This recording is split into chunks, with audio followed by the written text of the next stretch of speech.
Hello and welcome to the Computer Game Show. My name's David Turner. I'm here with James Farley, Hello. Sean Bell, Hello. and a returning character, returning guest, Matt Murray, Part-timer. part-timer Matt Murray in the Yeah. house. That's a wonderful time. I've been snowboarding, man. I'm young. Cowabunga, dude. Yeah, well, we're not talking about it because the content is so good.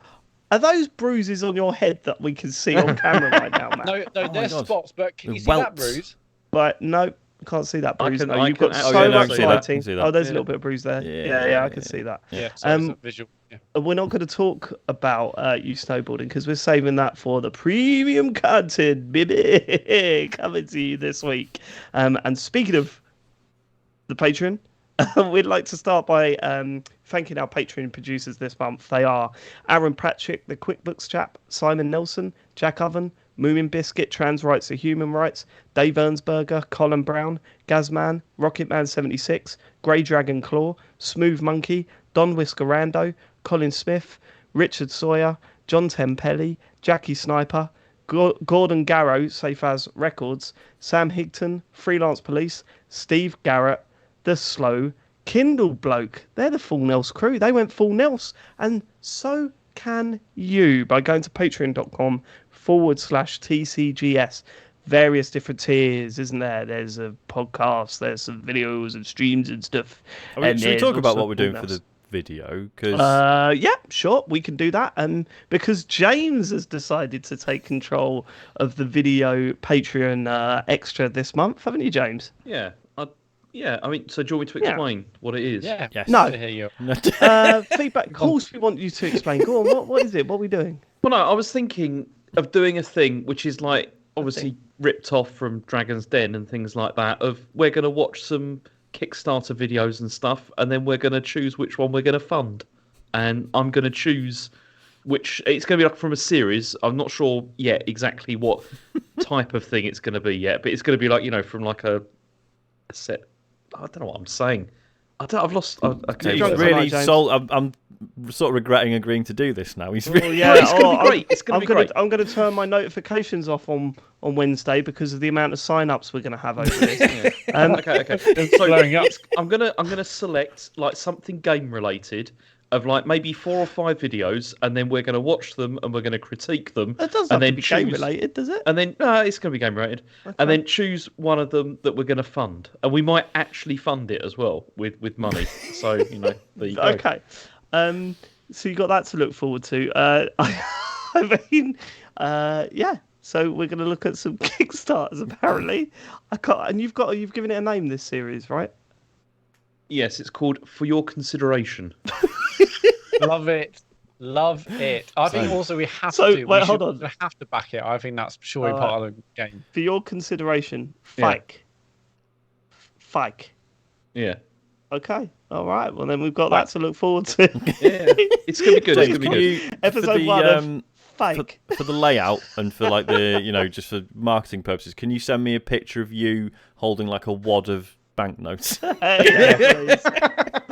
Oh yeah, but how? That's got to be the worst in 2023, isn't it? Can I have a wad of banknotes from the bank? Yeah, there That's you go. true. What the fuck do I do with these now? Honestly, it's ridiculous. I could do that, but it's gonna be euros. So it's like it's. That's still money, James. I'm not... James. If not that, James, have you got a briefcase? I think like you in front of an open briefcase with there's a cash. I there. want a gif we of need- like James turning around and opening the briefcase. Yeah. Or at least Also, the James, post-op have you shop got a that you could- Theopaphetus' telephone number, mate? Give him a bell, come over, and he Yeah. could be next to you while it's going on, eh? Yeah. How about Nick Ewer? The wrong show, Matt. That was The Apprentice. Before we get on to the feedback for next week, from last week, apologies. Matt, you got any notes from last week's show? You weren't with I us? don't. I mean, my only note No? really is that Okay. Chris was fantastic. Okay. Absolutely. All right, so That's the easy way so out, isn't it? We could have not bothered, No, Dave. but I think. didn't get flagged off. How good was I he? mean, Would you say he was really, really good? I think he's excellent. Yeah, Excellent. He was- So, he- you know, he was- oh, you're talking yourself out of a job here, Matt. So he was really that good, was he? Welcome to Dig It. Oh yeah. Yeah, it is awesome. It was a pleasure to listen to. Can you believe that a guy who's chucked himself down a mountain for 4 days straight is now saying that he doesn't want to be on this show anymore? Doesn't want What's the that hassle of- about? Yeah. What This is is that not about? I'll tell you what, it does feel like haven't been on a show for ages, and it's only been 1 week off. I guess because I missed the Patreon stuff as well last month, so Oh, it feels yeah, like I haven't of done anything. Oh for yeah, ages. yeah. We haven't had a thank you for that. Nope. Should we get onto the feedback Okay. from our listeners, Sean? Keep on waiting, baby. Yeah, we're going to start with Stuart Rogers. Oh, man, All right, that's lads. Original Stu here. Been moving the last couple of weeks, so not been able to further the intelligent debate with SMW as much as I'd have liked. I'll get to that later. Great to hear Chris on last week. Some of my first podcasts and YouTube stuff I went out of my way to keep up with were Minnow Resistance and Video Gamer, so it was a cozy collision for me last week. I met Simon Miller at Progress Wrestling recently too, so we're all practically mates now, yeah? Anyway, Well, back to the you're real asking the wrong person, Stuart. Ask Simon. Text Simon and ask him if you're mates. I can't help you with that one, mate. No, we cannot do anything. Anyway, back to the real business at hand. Stew/SMW, or whatever you're going by. A collection of quotes and lines from a TV show is no replacement for an actual personality. If it was, most of my friends from the 1990s student days would all be famous by now. And they're not. They're lonely. All the best. Keep up the absolutely brilliant work from Stu. Stu absolutely throwing his mates under the bus there. Yeah, I mean, Unbelievable some- behaviour. If you're friends with Stu Rogers, then could you please get in touch with the show and just slate him? Yeah. Because he's absolutely done you. He has got an excellent surname, so it's fine. Oh, right. Okay. Yeah. We're going back to how much James likes Captain America again. Oh, it's different Did I spelling tell- though, isn't it? Did I tell you what Charlie did for book day? Was it World Book Day? You know, the kids get dressed up. Yeah. He dressed up. He walked into the front room in a full Captain America costume. And I went, "Oh, all right, mate. You going as Captain America?" He went, "No." I went, "Well, what are you going as then? Like, you wearing He said, "I'm going as the Hulk." And I went, "But you're in Captain America's outfit." He went, "Yep. I'm going as the Hulk in Captain America's outfit." That went, do you know what? All right. That's brilliant. Yeah, fine.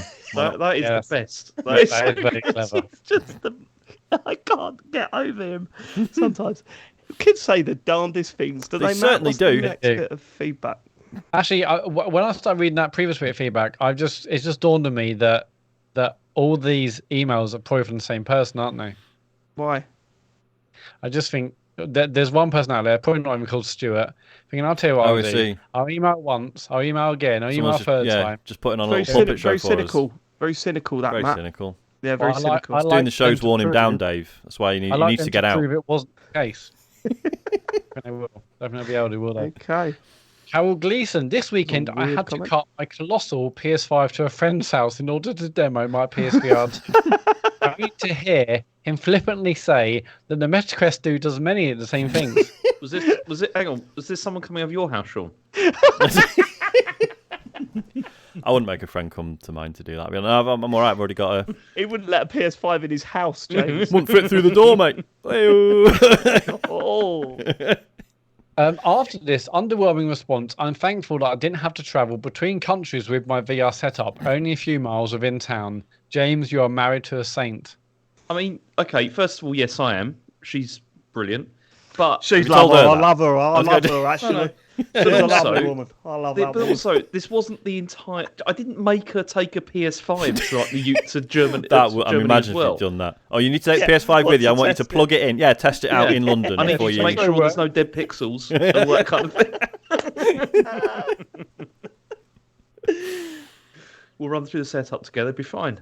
Right, It's, yeah. okay. Is that the Stand end of for it. your defence there? Because it sounded like you were just starting your defence and then No, couldn't I'm be just, bothered. going to say steam. it doesn't weigh hardly anything, but you know, the PS5 obviously does, but the headset stuff just doesn't weigh Yeah, anything. yeah. It's just. Jen, stop moaning. It doesn't weigh hardly anything. Unbelievable. Okay. No, that was no. She yeah, I did very much appreciated it. But, yeah. There you go. Have you told her that? James, is she in the room?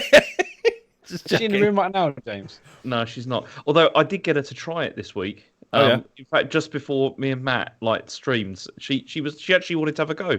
She said, "Can I have a try on that?" And I said, "Yeah, why not?" So she tried the kayak one, Oh, yeah. and then she tried GT7, and then she was sick, No. which was actually pretty bad. actually sick. Actually sick, yeah. Oh, Because fuck. I mean, I've said before, like she gets it with 3D games anyway, like Yeah. 3D just regular games, but this really made her feel. So what did she? What she took the headset off and then just Yeah, ran off and then she was threw just up? like, and then she just ran off, and that was it. Right. Okay. Well, I bet Blimey. she's glad she dragged that off she must be off buzzing. Crocs Europe for you. Yeah, I mean, she did say it looked incredible, the bits that she was when she used it, but Really you good know, for 3 5 seconds, seconds. yeah, for the couple of minutes she was on it, I should have started with something easier like Tetris Effect or something like that, really, rather than sticking her straight into GT7. Yeah. That's probably That's the the mistake. best idea, is it? Matt did that. Do you remember Matt? The first weekend we tried PSVR and he did Gran Turismo. Yeah. Oh, yeah. Oh no, that was it. Drive Club. That's right. Yeah, you because I yeah. remember Matt saying, I feel really hot. I feel really hot. What's going on? Yeah, and then Because and then you he get had that his- weird sort of feverish feeling, Yeah, don't you? He It's, put his forehead on the steering wheel for a bit, didn't he? After it finished, and it was like, have we lost him? It's great. I'll turn right. No, the steering wheel's turned right. My body's gone left. I feel very hot now. Great. I think I did half a lap. Great game. Great console. Norman Jaden. I just want to give a shout out to James and his excellent streams. Ooh. Genuinely entertaining and interesting without being forced. Well, we do force him. That's a different story. Also, I would like to genuinely entertain and interesting without being forced. Who's that aimed at? That's a. I a mean, little I'm bit the of- only other one who streams regularly, Well, so that's maybe what I'll I'm take that as an thinking, Sean. insult. Yeah, I would take that as an insult, Don't mate. take it as an insult, John. Okay. Yeah. Ultimately, I don't get a chance to watch live often, so watch clips back on YouTube. Is James looking to do any PSVR2 streams in the near future? And what games do you think would be good for this? I'm going to assume this came in before we did one. It did. Last Yeah, night, we James. Yeah. We did one on Sunday, didn't we? Which, I'm thinking I might do some more when there's more stuff available, because at the moment there's not enough really to play. I mean, I want something like LA Noire, really. Honestly, I want to play something like that. Just something serious and stuff. I mean, you yeah. did That's where- only yeah. play 2 games that have been out for ages. There's definitely That's other true. ones you could have played. Yeah, That's true. Yeah. there's like Well, no, 40 odd games. we were trying to do something where that was like multiplayer and stuff, and John that's... sounds like he's bitter about the without being forced comment and is now dissing your stream. Well, I'm just saying, I mean, no one's asked me what my plans are for my next stream. That's all right. That's fine. I'm absolutely fine with that. It's okay. I mean, James, if you want me to come on one of yours, I'm free. Yeah, sure. No one wants to see my streams anyway, so Can I just say, I did watch that stream. I watched that stream today, and I really enjoyed it. The PSVR stream, and it'll be on our YouTube. it is. It'll be on our YouTube channel. So yeah, go and check it out on there. I will say to our listeners, you need to look. The text to speech stuff is absolutely fantastic. We've had a lot of fun with that with James. Whoever was in the chat this week absolutely blew it. You don't just keep copying and pasting the same thing over Well, and over there was a again. number of factors at play there, wasn't there, Dave? What was Let's be that? fair. So, Cammy, I know you're listening. You did take it Was it too him? far. Was it him? He was the worst. I watched it. James was going, "Oh, David, fucking hell, David." I was just assuming it was you. Dave. I'm However, better than that, right? I like fucking with your mind, right? I don't just As well as paste your the body. same thing over and over again. Secondly, as Matt said, I was watching a film, so you know what I mean. enough. Yeah, trust the Matt. However, Sorry, Sean. a lot of the mischief was just because you were fucking ignoring the chat for ages, James. because it was just repeating. No, it the wasn't. same thing People over were and trying to over. help. There was the thing where Matt was trying to get his ship, and he thought his jetpack was depleted, which it isn't, by the way. It just recharges in seconds. You can use it whenever you want. And everyone in the chat was saying that, and you weren't relaying that to Matt at any I point. was just trying to figure out what the hell was going on in that And then game. one person said, "Hello, James," because they just entered the stream. And then you just hear it go, "Hello, James," and there's just silence. I know, because I thought it was someone taking the piss. No, it's just someone saying hello. And then everyone started taking the piss. Everyone started saying, "Hello, James. Hi, James. Evening, James." Exactly. It's like kept repeating it. And then I it was went from like, there. "It's just taking the piss. So just engage honestly with the chat, and maybe it won't be as bad next time. I mean, we that was should read that ridiculous. information now, James. And we're going to save a lot of heartache. But I do think the chat needs to fix up and look sharp, and not just continuously place. What was it? a globe on Australia, on Australia. The emoji. Yeah. I was like, oh my god, that is was doing my nuts in. I know. I nearly disconnected it because I was like, this is just too much. At this point. Yeah, Scientologists, you have a permission to get out the old timeout hammer a little bit quicker. That's you have a full endorsement for that one. Right, next. The timeout ham. Is that what they call it? The timeout? Well, it's not the ban hammer, is hammer. it? So the timeout wand? The Mallet. timeout spanner. Timeout spanner, that's the one, yeah. Okay, the timeout spanner and the ban hammer. Yeah, okay, fine. This is from @MonsterMunchMan Dean. Hey TCGS fan, a couple of weeks ago I sent a message into the show about taking Matt out on a date, but the message wasn't read out. This first I've heard about it, Dean. Probably because James deleted it, but I've been a bit paranoid that it might have been taken seriously and could be awkward at the next TCGS meetup if I don't clarify my intentions. So I just wanted to confirm I don't actually fancy Matt and wouldn't look to leave my wife and kids for him, even if he is super cute. Okay, so stop a second. I definitely wouldn't have deleted a message that said that. There's no way. I definitely would have wanted that to. I don't remember reading this either, but anyway. Yeah, this one gold. Are we saying that we didn't get it? In fact, no one remembers this initial message coming through. Nope. Dean. I think Matt deleted it and didn't tell us. No, I don't even bother going into the feedback form. No, I don't think Matt did that. Here's what I think maybe happened. you dreamt it. Way funnier to read out. I think Dean has sent an email to someone with that. He's accidentally sent that to the wrong place, and that's not going to end well, is it? It's not going to end well. That's not what you want to send to your boss. No. Oh, yes. On a separate note, I need some new mugs. What are the plans for future TCGS merch? You're doing yourselves out of pocket if you don't bring merch along to the next TCGS event, by the way. Yeah. I, for one, would be super keen to take home plenty of TCGS gear. I would happily borrow your stock at the next event for a peck on the cheek from Matt. Slightly worried that this email won't help my paranoia but about being a creepy pest, so we'll send another message in 2 weeks' time to clarify again I don't actually have a cross on Matt. Keep it natural, boys. Big up the TCGS squadron. Jungle is massive. We had questions about bringing merch along to TCGS Con, but ultimately it would mean taking, lots and lots of t-shirts and hoodies, various sizes, all sorts of other merch. And someone have to sit there at the merch stand. Yeah, that was an absolute nightmare. So James get one of them little card readers. James would have done that. Mugs though, we could do mugs, can't we? I'd love a TCGS mug. Yeah, honestly. Same here actually. Yeah. I could do a TCGS mug. We'll look into that. All right. Point, don't we? We did. Can we also do a Tommy Tallarico one like those t-shirts? No, because we'll get sued. I mean, if you're a patron, I will put the original PNG file if anyone wants to make their own Thomas Tallarico merch. Wait, hold on. Did you make that T-shirt? Yeah. Oh, I didn't. I thought it was just available. No. I designed that myself. So I think I was having a bit of a breakdown and thought I'd do a funny T-shirt about Tommy Tallarico. Right, I don't think he'll think it's funny though. No, absolutely will not. His mother will be proud. Yes, she will. Is that it? So I haven't seen the message, but I might go look at the feedback form just in case it was ever there, because I want to find what this message says now. That is it for feedback. Go to tcgs.co. TCGS. I'm going to go through the history of our sheets to try and find a thing that says that they fancy me, and then I'm going to print it out. And then I've got proof then. Yes, someone actually fancies me out there. James, news. Bong.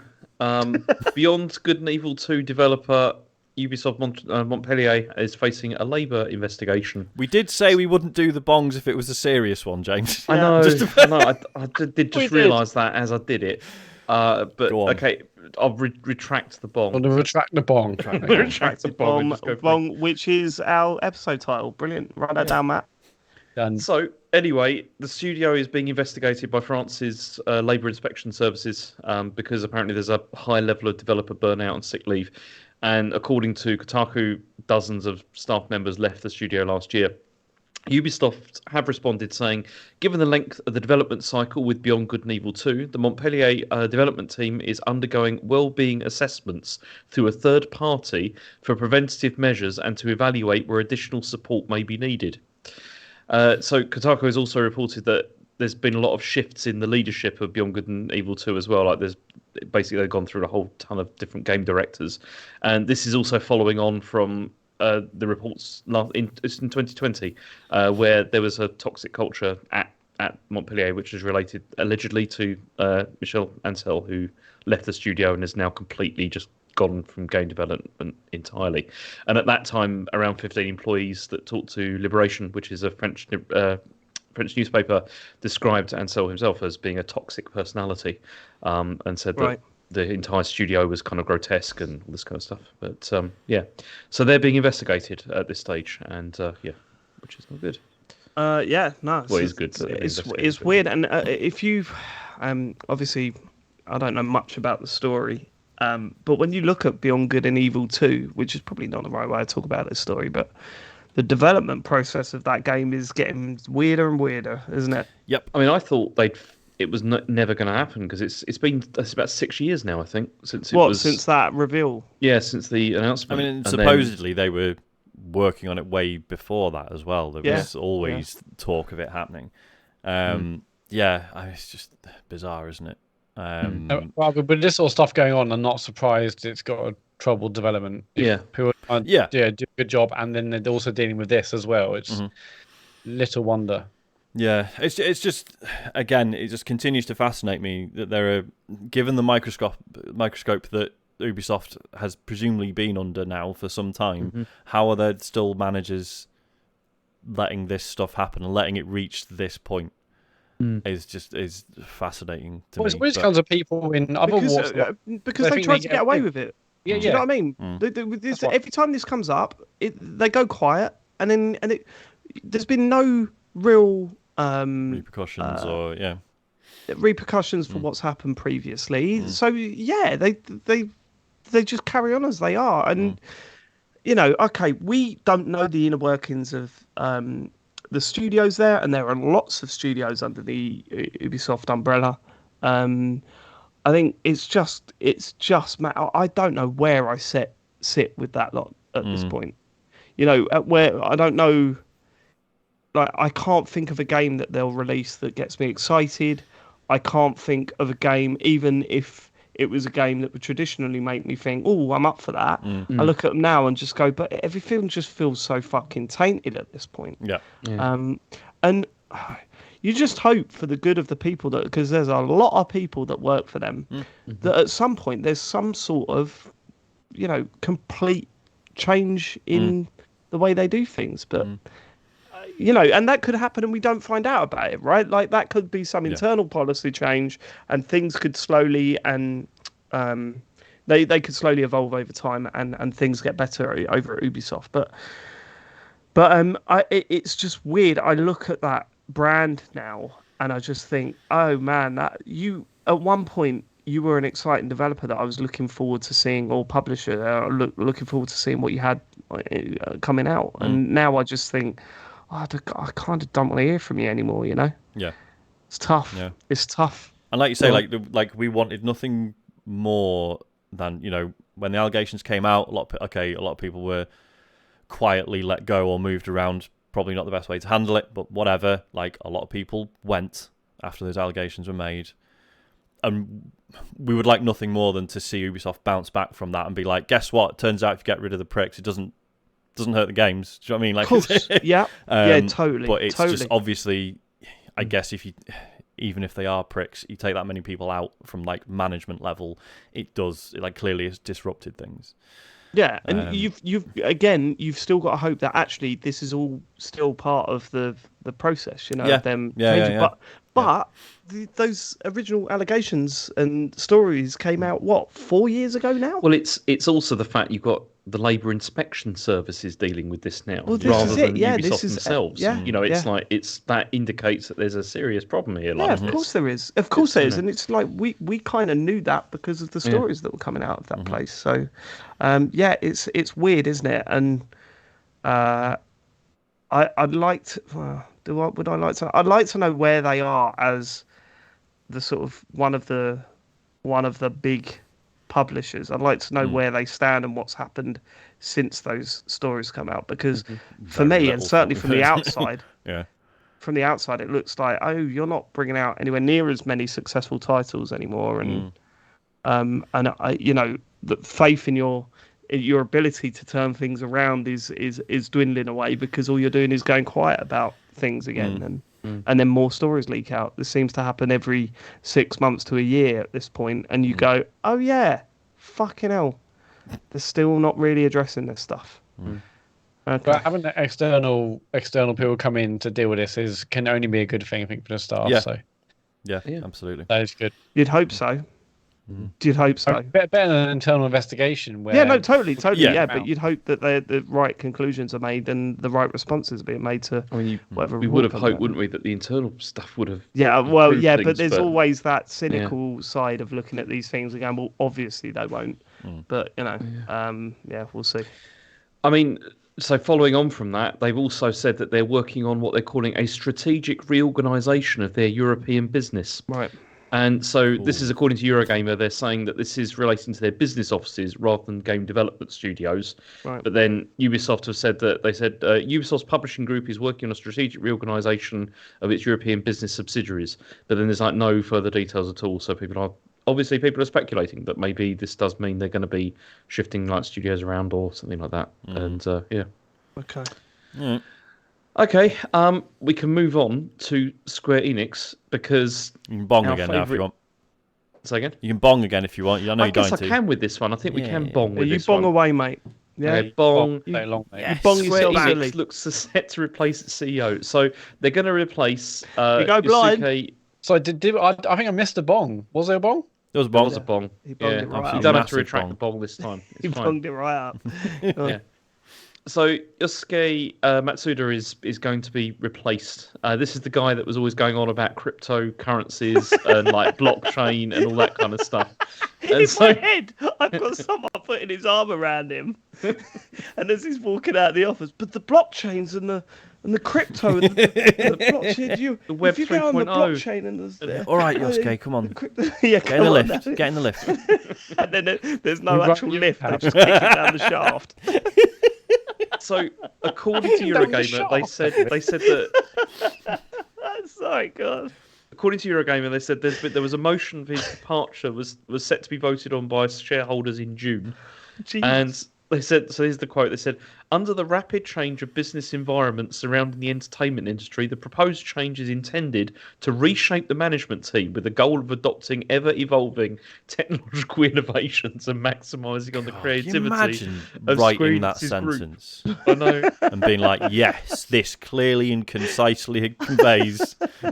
All the buzzwords of They're it. doing this. You've got to be a sort of a very special type of bellend to write this shit, right? No. They're doing Do this. you know what I mean? They're doing this for a very good reason. They're Okay. doing it in order to deliver even greater entertainment to their customers around the Oh my world. god. That's, Do you have to go to twat school to learn how to write like this? Honestly, is there a special class how to write like a This bellend? is just what press releases are like. I was going to say, Yeah, because exactly. there's every chance someone wrote that and was just like, I fucking hate myself.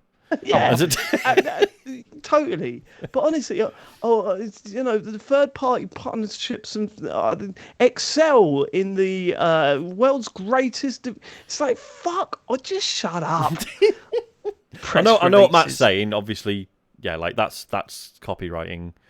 But I feel like little bits of this are excessive. Yeah, I mean, this is just word salad. This is just Yeah. all the words in, all the Get big. all of them in. Yeah. Tick the boxes. You play bingo with it. Yeah. It's like how I miss old school interviews with football players where they weren't all put through hours of media training before they get anywhere near a pitch, right? Where they used to just turn around and go, "Fucking why?" Get angry and stuff. Yeah. But now it's all, it's a tough one to take. But we're going We'll to bounce focus back. now. We'll bounce back. We'll bounce move back on, next week. and we're focusing on Saturday now. So Shut up. But Steve, you scored 19 goals. It's not about me. It's team effort. And, Yeah. it's a great team. So, no, but Yeah. you beat him 24-0. Wow, it's not a score. It's about the game, and we move on. It's just 3 points. yeah, well, now we're focused on Tuesday. The game against West Ham in the cup. Okay. But if no. you were worried that Square I Enix am. were going to be moving away from the blockchain, don't worry. Well, Because thank it God. turns out that the replacement they've got lined up is called Takashi Mr. Kiryu. Blockchain. It turns out he worked for a technology company that was devoted to researching emerging trends such as blockchain and Web3. Oh, we so got that's Yuji good. Naka involved now. Oh, don't worry, we're talking about him later. Don't worry. Oh yeah, he's been in the news again, hasn't he? Oh shit! Oh god! Oh, I hate all this. This is terrible. Isn't this shit? This is just boring. This stuff. Yeah. It really is shit.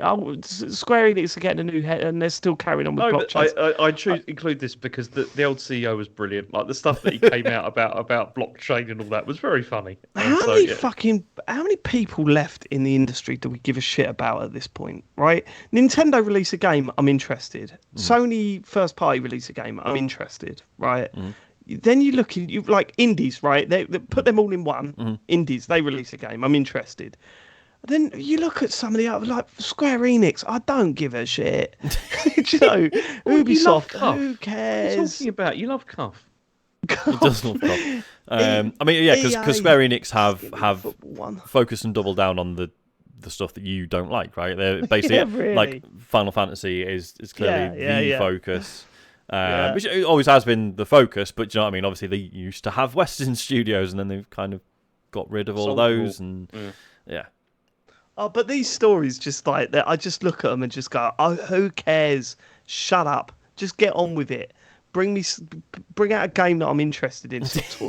Just stop talking. Well, they Leave me might now. alone." There's a new guy in charge, and he might have loads of brilliant ideas. Okay, You let's never see. know. Let's see. So next story, Bong Meta planning 3 more VR headsets. Quest 3 is due this year. So the Quest 3, which is codenamed Stinson, will be released. Stinson? That's what it says Homer here. Stinson. This Not will be named after released later Stinson this Hunter, year. is he? No idea. That's a reference for God. about 3 people. Apparently, it's going to be thinner and more powerful, and a bit more expensive than the Quest 2. And it's going to focus on mixed reality elements. And there's going to be 41 new games and apps for it at launch. If you're not watching on YouTube, Matt Murray's face at this point is absolute. It's a picture.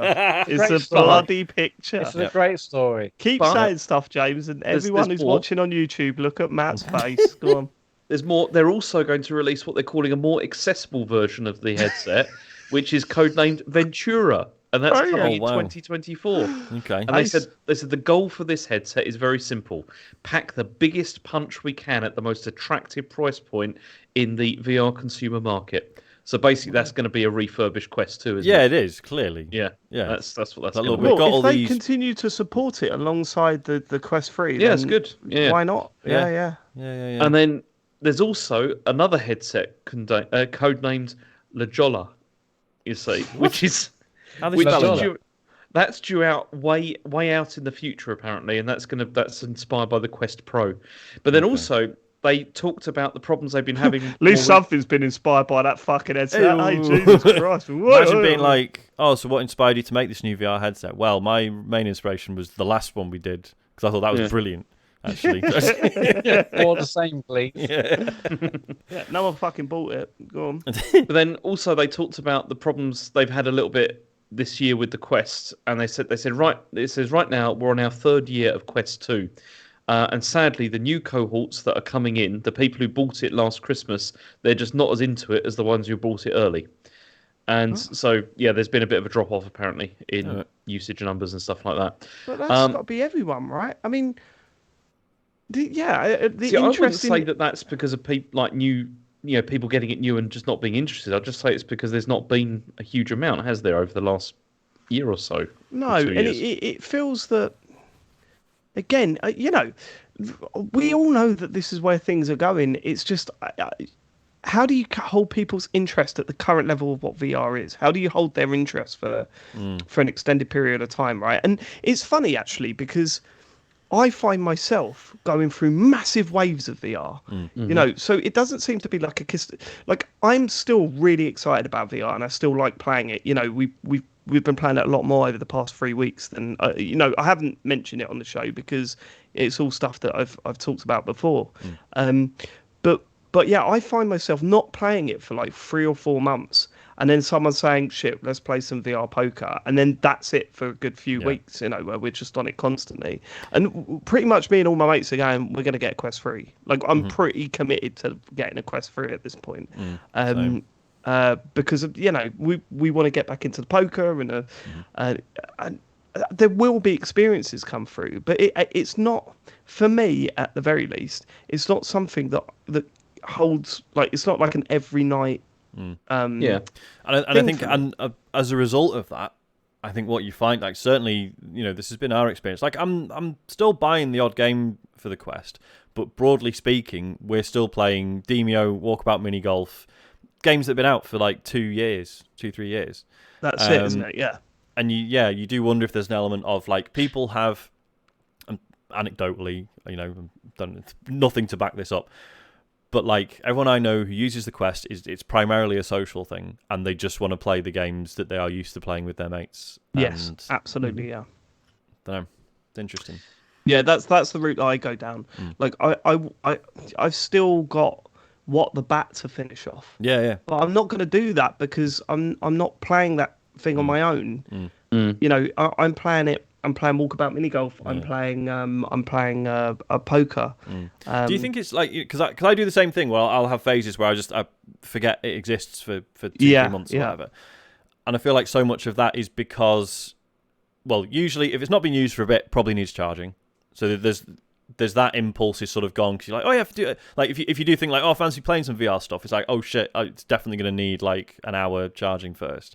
Yeah, and also it's not just on the telly, right? Obviously.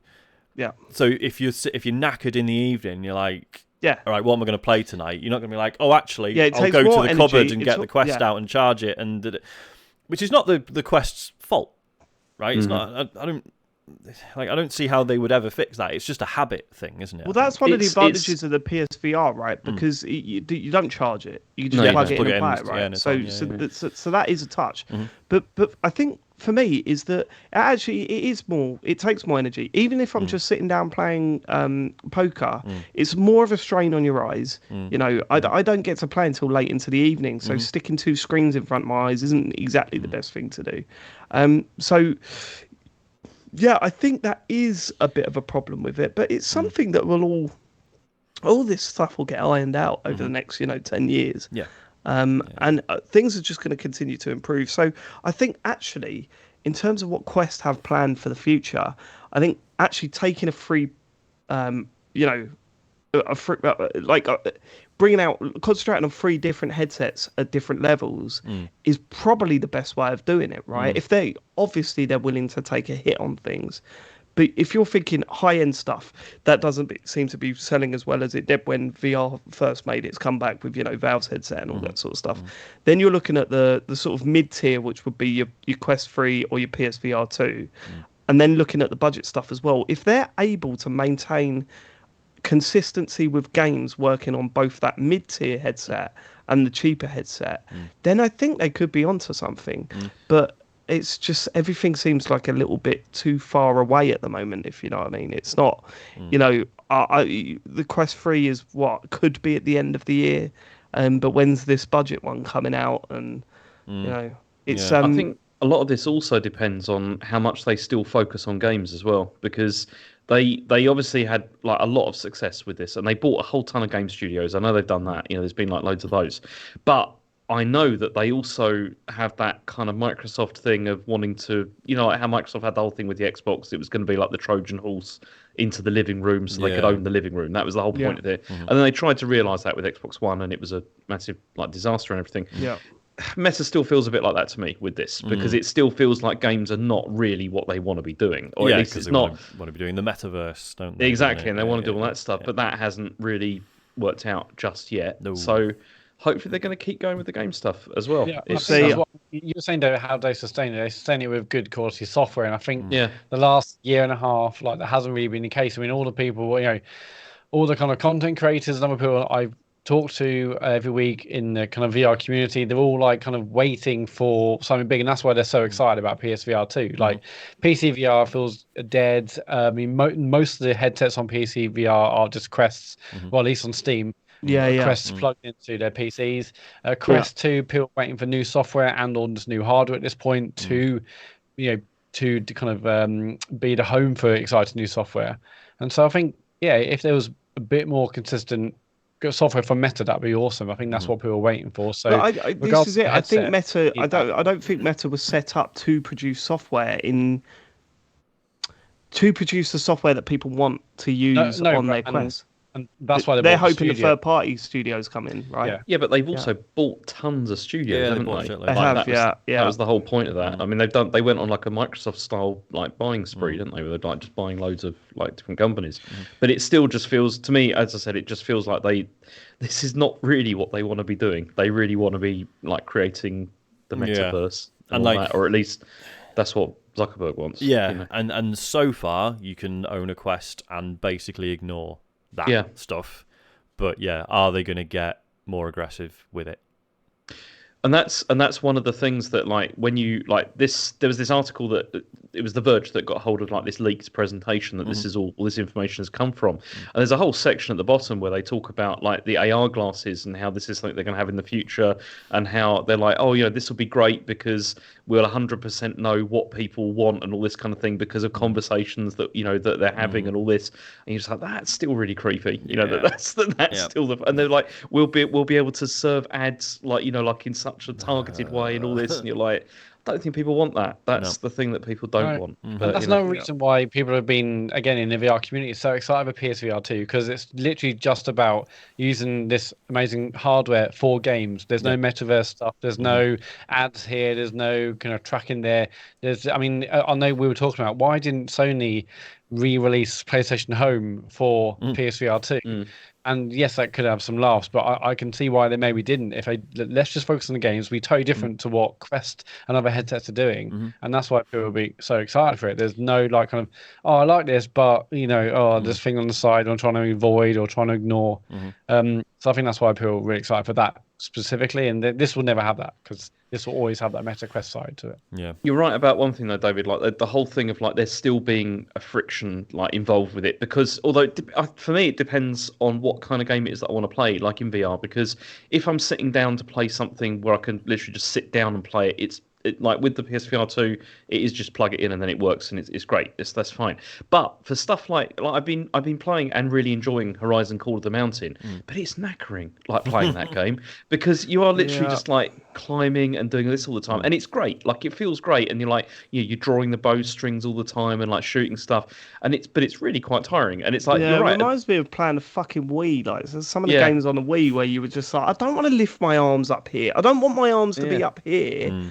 I want to be in my lap with a fucking control, But then also you get really cool stuff. Like in that, you do stuff like you jump like across a chasm and then like have to like smash into like these like into the brick with like your I'd things. pay And, like, so much money to see the video of you doing that. brilliant. It's just really fun though. Like that stuff's really good, but it is also really tiring. But that's the novelty stuff, right? It's complete novelty, yeah. If you want to use the VR stuff with where you're actually going to be in there for like using it on a regular basis, as Sean said, it's things like walkabout, it's things like poker, it's things like the board game stuff. That's where they're going to see the success in terms of engagement, I think. And also, and as I said, I know it sounds ridiculous, but I've said it a million times before. When an evening, I want to sit down and play a game. If I'm going to play a VR game, I don't want things in my face like fucking all the time. Just leave me alone. But then it can be added really effectively to some stuff, like Gran Turismo 7, for example. Like that, I feel the way to play this game now. Because you're going to talk about that later, right? So we'll hold off. But watching you stream that, I was like, I want a PSVR 2. It was crazy. But we'll talk about that when you get there. So. You got some more news on the Quest, I see, James. Yeah, I mean, only a tiny bit. So there was also a price drop as well that is happening. So that's for the Quest 2, but it's for the 256GB one, right? Is that the one that they've dropped the price, but not on all of them? There's a number. There's also a massive price drop for the Meta Quest Pro, which launched at 1,500. About 3 weeks ago, it got dropped to 1,400, I think, or 1,300. Now it's been dropped permanently to $1,000. I assume £1,000 as well. But that's that's basically had 500 So with the quid. Pro, then, can I ask about the Pro? Is the Pro setup the same as a normal Quest? How do you mean? It's got like two. Like you turn it on and it's the same shit. It's like you got your apps. Yeah. So you can still play all of the Quest games on it, no problem. Yeah. And they'll just run better and. Yeah. Shit, man. And it's lighter and all that, presumably. Yeah, but isn't the battery life pathetic on it? Yeah. It's a 2-hour battery life. It's so. Right, Not a great battery life. It's lighter. The controllers are way better. They're a lot nicer. It's way more premium, as you would imagine, than a standard Quest. But it is for people who might. There's no software for it. Yeah, because it's for people who are going to use it for work, really, isn't it? But I don't know how many people are really doing that. Like if you, I mean, say the Quest 3 comes out for 700 quid, and you think, well, for 300 quid you could get the Pro. Yeah. Then you start going, you wouldn't, but at the same time, it won't be that much. I mean, the Quest 3, I'd imagine, will probably be about 500. Right? Yeah, that's what I would imagine. Yeah, that's dangerous. That's too much for me, I think. On the subject of Quest Pro, Quest 2, yeah. So obviously, Quest 2, the cheap one, was 300 quid. Now it's 400 quid. I mean, $400, pound, whatever. Yep. But the 256 one has gone from 500 down to 430. Right. So what they're doing now is, because the base is 400 and the one above has now been reduced down to 430, they're just basically saying, look, you might as well spend an extra 30 quid as well. Yeah. And essentially, so essentially they're making it so it's an upsell even further. That's what it's. Yeah, but I'm assuming the majority of the people that are looking to get a Quest at the moment is if you're looking to spend £400, you're also thinking, I might as well wait for the Quest 3 and find out about that. I think they're probably best to announce soonish when it's coming out and for how much, I think. But then that will stop the Quest 2 sales. Not really. Not if there's a big enough gap where you turn around and go, no, we're supporting the Quest 2. Yeah, I suppose, you know, that's still going to run all the games that the Quest 3 will run. For a bit. But it's significantly cheaper. Yeah. Then people might go, oh, I'll just get a Quest 2 now then. You know, but maybe they don't want to do that. They know what they're doing. They know more about how to launch that thing than I do. So maybe I should shut do they up. though? Well, because I'm an idiot. I am an idiot. Okay, next story. Does this deserve a bong or not? Because it's kind of sad, but then it's not because it hasn't happened yet. I don't know. Oh, what is Bong. It? Shigeru Miyamoto imagines what Nintendo will be like after he's gone. Oh yeah. A sad Bong. It's a bit arrogant to do this, Shigeru Miyamoto. I mean, don't talk about it. You don't need to worry about it, mate. You don't need to worry about it. So, what's happened is he's watched It's a Wonderful Life. And he's thought, you know what, actually, it's really thought-provoking. I'm going to tell the world about some thoughts I've had. Well, I'm assuming this headline makes it sound like he's been sitting in his office going, what's the world going to be like without my genius? When really he's probably just asked by an interviewer, right? Yeah. He was asked by NPR, and they asked him, what he feels that Nintendo is going to be like without him, and he said, I really feel it's not going to change. It's probably going to be the same. There's, people on the executive team, creators within the company, and also people who create Mario. They all have this sense of what it means to be Nintendo.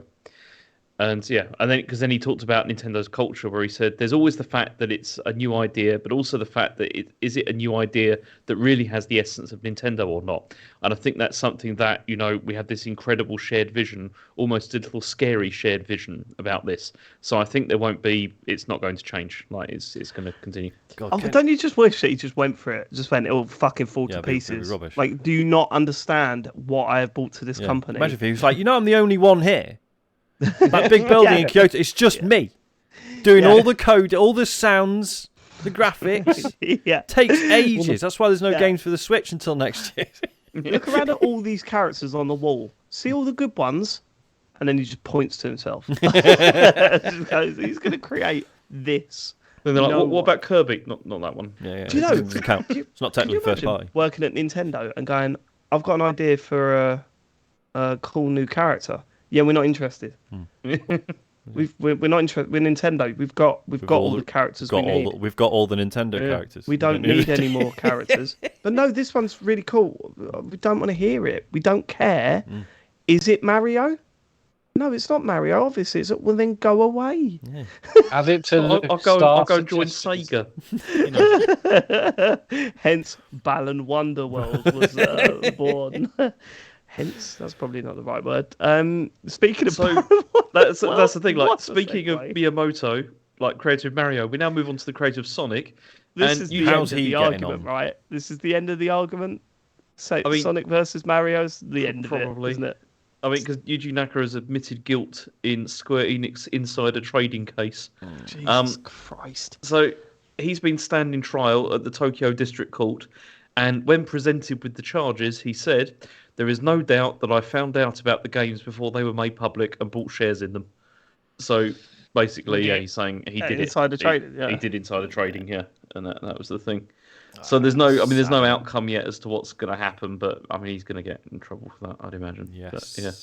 What a Could you shame. imagine if his lawyer wrote his statement for him and he just missed out the word? You know, he was meant to say there is a lot of doubt about me buying Well, he just shares. said there is doubt that I found out about the game before they were made public. yeah. This is what a wild story. It's sad. It's just sad. I Because mean, it's not he's even like I probably said, it's gonna not even get- a crime I can bring myself to be remotely upset about. Well, no, because it's like we've reported on it before, and we've reported on it with a witty or responses, and we said, well, mainly because it's like all you're doing is harming. All right, you know, it's not a good thing to do, obviously, but it's all fucking money related, isn't it? And there's all businesses And that there's you're worse screwing shit over. goes on all the Yeah, time. exactly. Yeah. And I just this he's gonna get prison time for this, right? I Is don't that- know. Or does I he don't know just what or did we Over be here asked he to would, I think. repay Yeah, what he 100%. profited? Possibly. I don't know. But no, I think over here you can get time for that, like insider trading. It's crazy. All right, okay. And the last piece of news is that there's a new Switch game that turns a roll of toilet paper into your controller. Have anybody seen the trailer Now for we're this? Because it's talking. quite No, I good. haven't. No, but it Sounds sounds good. amazing. Okay, so what this is you basically you get like a toilet roll, and then you put your Joy-Con in it, and then you put it on a piece of wood, and then you play the game, and it's like puzzles where you have to like roll the toilet paper on the screen and like avoid chainsaws and all that kind of stuff, and then you're trying to get the toilet paper to a guy who's on the toilet who's desperately in need of it. Oh, God. You see? This I love is this a so much. stream. Yeah. This is a stream. I mean, this great. at the moment it's Japan only at the moment, and it's about £5, like in cost. But I'm hoping In In cost. cost. in cost. Yeah. £5 In cost, not in weight. hoping this is going to come out, elsewhere as well, because that it does sound interesting. It looks good from the trailer. I absolutely adore this. I love shit like this so much. And what a brilliant idea too. Yeah, no one else would do this. Um, Only Nintendo would do this. Do you wanna hear the translated description? Wait, Nintendo Okay, didn't do I was going to this, say, did is they? it Nintendo? Is it No, it's not game? Nintendo. It's not Okay. Nintendo. Yeah. So Matt, someone else. would do Okay, this. but only on their console would you find this kind of stuff, really. That's what he meant to That's say. a little That's bit- what- That's what I meant. What a lovely little edit of your statement there. Go on, James. So this is the translated description. It says, "There is a man who is in trouble because he has no toilet paper. You start from the ceiling of the bathroom and work your way to the man. However, various traps await you along the way." And that's it. Yeah. Matt, can we make that the episode like the show notes? There is a man. We need more of this stuff. Like, I'd love, I remember when we were saying about all the stuff that the Joy-Cons could do, and one of the things we were saying was like, okay, yeah, so maybe Nintendo might not take full advantage of everything the Joy-Con can do, but think about the indies and the third-party companies that were, and obviously this isn't really getting the Joy-Con to do much, but just the idea of it is fun. Yeah, man. I would definitely buy it if it come out over it, because it'd just be fun for the kids, I love this stuff. Definitely check it out, and we'll let you know if it comes out over it, because James is definitely streaming it Yeah, it sounds great. for sure. All right, is that for the news? That is, yeah. I mean, there was a kind of a fancy zone, but not. I don't know. I'm not sure it's worth even bothering with it, honestly. Well, we're 'Cause going. It's ridiculous. We're absolutely going Are you all the jingle? ready? Go Are on, you all let's do ready? this. So I'm ready. here's how we're getting there. Matt's going to snowboard down and he's going to give us piggybacks. No, we're all going to stand on each other's shoulders with our arms out doing a T-pose like James Farley did in class that one time. On top of Matt as he's snowboarding down to Farley's fantasy zone. Whee!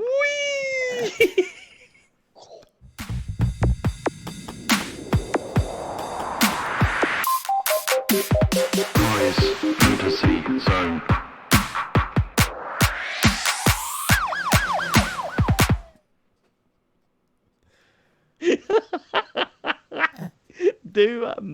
Do cutting paper with scissors. do a fire engine.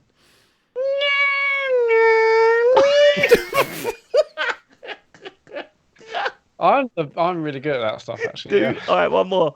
Do dripping water. No, I can't do that. That's a horse. Not a horse.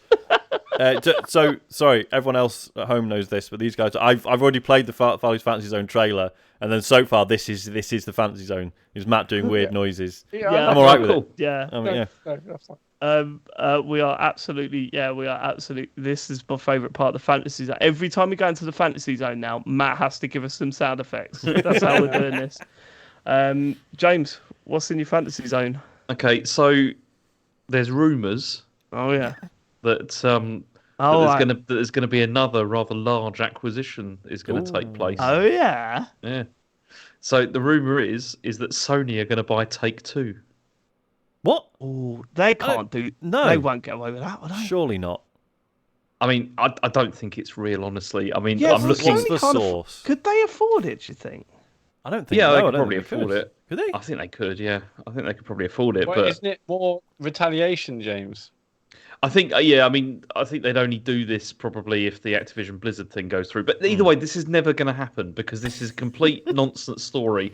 So it was on UK Investor or whatever it was that wow. said this. But then I Right. had a look at the source for this, Go on.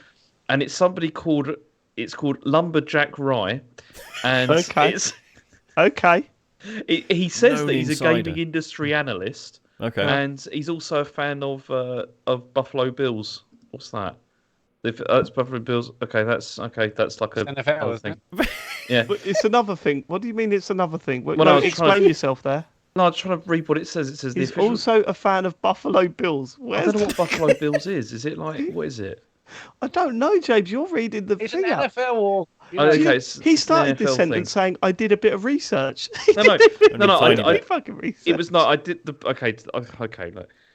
I got as much research as looking up people saying this is probably bullshit because this guy doesn't know anything. How do you do that? How do you research that? Do you? What's your process? So you see the What's the- story. I can't how tell did you.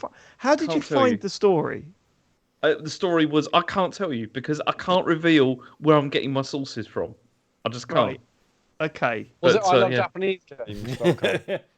But this has been a rumor though for a while. Like people have been saying this sort of thing. But I think it's one of those like fanboy wishful thinking things rather Right. than having literally any substance whatsoever to it. It's But I still, I do think kind of like the idea of Sony doing it, and then all the regulators going, "Yeah, we're fine with that." yeah. Yeah, no, and it goes through within a I'll tell you week. what though, out of the two, I'd rather have Take-Two than Activision Blizzard. Well, why is that? Grand Theft Auto. Auto, yeah. Yeah. Yeah, but you think I'd rather have Infinite that money forever. Civilization. Yeah. They got more games that I'm interested in than. No, but I'm talking about you say Grand Theft Auto, yeah, but then surely I'd love to know that actually. Has Call of Duty sold more in between Grand Theft Auto releases? So Grand Theft Auto sold a ridiculous amount of I was going copies. to say, because it's not so much about sales, is it? It's about the revenue from all the online shit as well. Yeah. So it's Yeah, there's that as well. There's that hard as to well. I'd love to quantify. know what But then brings in more also- money. The only thing about that though is but Take-Two don't own Rockstar, do they? They're just the publisher of their stuff. Oh shit. Yeah, I think you might be right. So even if you owned Take-Two, that You'd doesn't. just be publishing Rockstar games. Or I maybe don't not know. if they don't want to It's stay a load with of you. rubbish. The whole thing's a load of rubbish. Okay, well, that was a fun trip to Farley's Fantasy Zone. Matt, Can I have a dolphin noise, please? I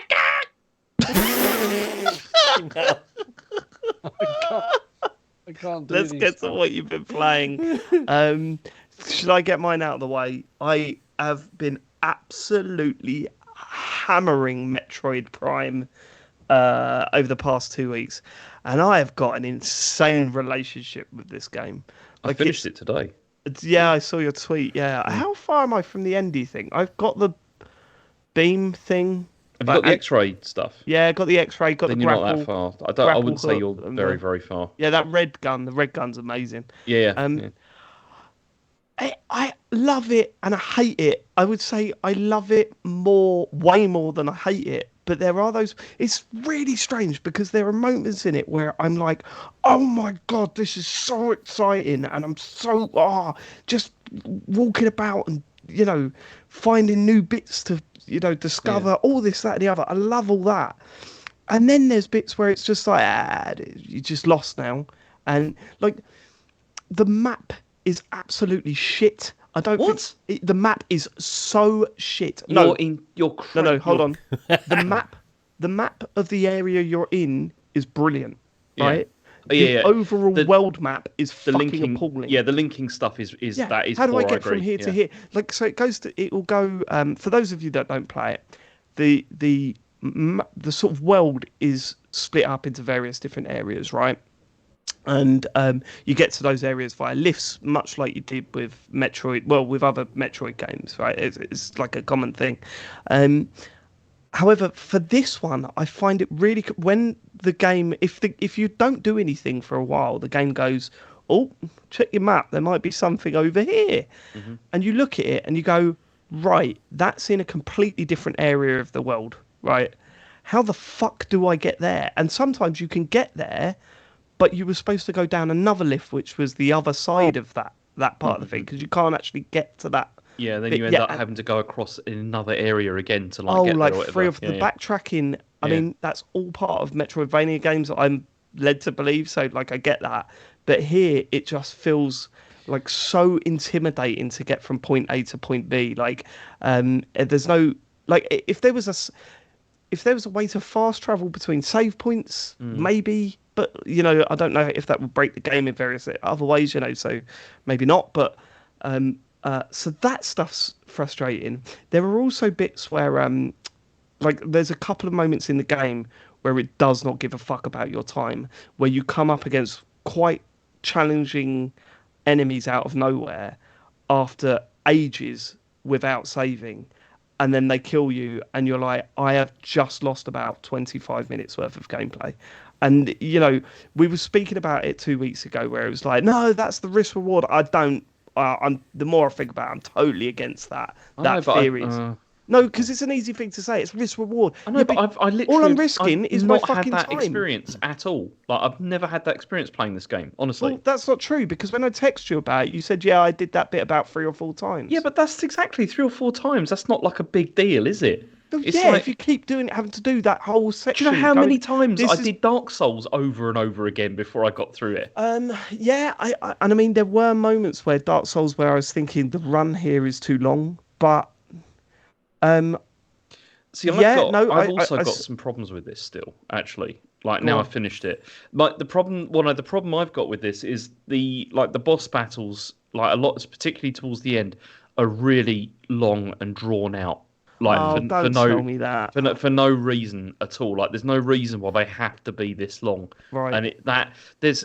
I mean, the Dread was final... a little bit like that, wasn't it? The later boss battles went on forever. Yeah, and like the final boss in this one in particular is it's just really. It's not fun. Like, actually, I didn't find it fun because the whole mechanic is based around the fact that you have to keep switching the weapon type. Oh my God, switching the weapons is the worst thing to do. And so you have to keep doing that in accordance with the colour that the enemy is, that's on the screen. Yeah, like, yeah. They go I'm like already yellow and then purple and all this kind of thing. Yeah. And but then it's just like you're not doing a lot of damage every time. And I was just thinking, I've been sitting here for probably about 5 minutes or so, just hammering the button, and just dodging and hammering the button. I don't feel like there's a lot of skill really involved in what I'm doing here. I'm just wearing down a bar. until it gets to the end. And that is something I didn't enjoy so much, because I think some of the earlier bosses, there's like some different kind of mechanics in the way that you have to like attack them, and there's different ways that you have to like defeat the boss.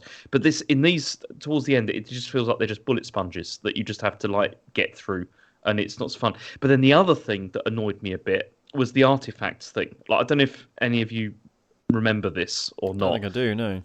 So what this is another thing which is explained to you, like when you play the game. It does explain that you need to collect these like Chozo artifacts or whatever.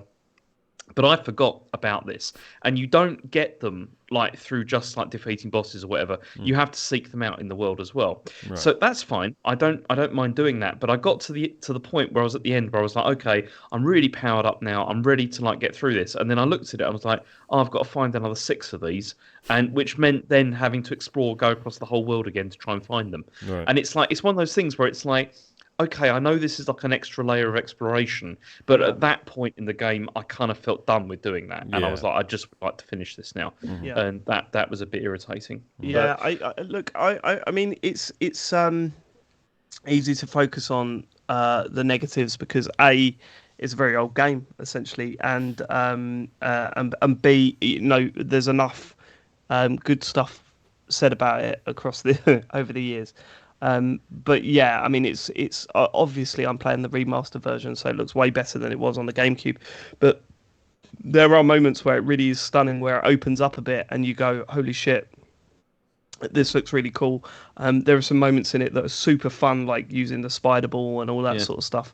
I just wish it gave a shit about the player's time a little bit more, and I think that is something that game development has had a big improvement on, in sort of respecting the player's time and just going, actually, the risk, there's better ways of doing risk reward. You see, exactly, and you see, this is one of the things that I think Bloodstained did really well, because with Bloodstained, you could warp around the map, like you could go from place to place, like across the map, but that didn't stop it from still having the risk reward of going, like, for example, into a new area where it's like, okay, you get in there. It's a bit like with the bonfires thing. In fact, it's exactly the same. It's like you're vulnerable in that area until you find like a bonfire, and then it opens up. And then you can you can walk between bonfires. Okay, and but then same with Hollow Knight as well. I would say one of the things they did to get around that in Dark Souls that you won't get in this is the whole leveling up system in Dark Souls. In that when you do die, you haven't necessarily lost all of your progress if you make it back to where you were before. Then you collect all the souls that you've gathered to that point, and even though you keep dying, you will still be building up your souls. Your time isn't completely wasted. All right, it is kind of wasted, and it's a very long game. It's a time-consuming game. But here, it just feels like that's the worst bit. When I did that big long section where not only was it lots of combat, but it was lots of scan the area, find the thing, shoot the thing, do that 3 times to open the door, then go through, bit of combat, now find the next thing that you need to shoot to open this door, next bit of combat, and then you go deeper and deeper, then you die. You're like, okay, but now I've got to do the scanning the bits to open the fucking door again, in the next seconds. Oh, James, I mean, you can write it off, but it's... Okay. No, I'm not, because that bit was the part where I died. I died like a couple of times doing that part, because it is difficult. That bit, no doubt, is absolutely difficult. You just say it was easy, though, right? You didn't have that problem. See, this is the problem. Being a prick. No, I'm not being a prick. You lie. You lie to try How and is that prove your lying? point. I'm saying because you said, I didn't have that problem. Now you're saying, I died there a few times, actually, mate. Okay, let me clarify for you, because I know you find this very difficult to understand, right? That sometimes you can have an opinion about different parts of the game, and it's not the specific part that you're talking about, because I didn't know which bit you were talking about at that moment. We talked about it in text. I've got text. This was different parts, because there was another bit you were talking about with the ones that like go invisible and everything. That's another completely other part of the game. I've got text, mate. I've got your text there, buddy. Receipts. You know exactly what. Anyway, don't try and show me up on my show. As I was saying, there are parts that part of the game. I would say, yeah, it is pretty challenging. It is pretty difficult, but in general, it's not a huge problem that I had. With playing this. Well, I'm happy for you. I don't know.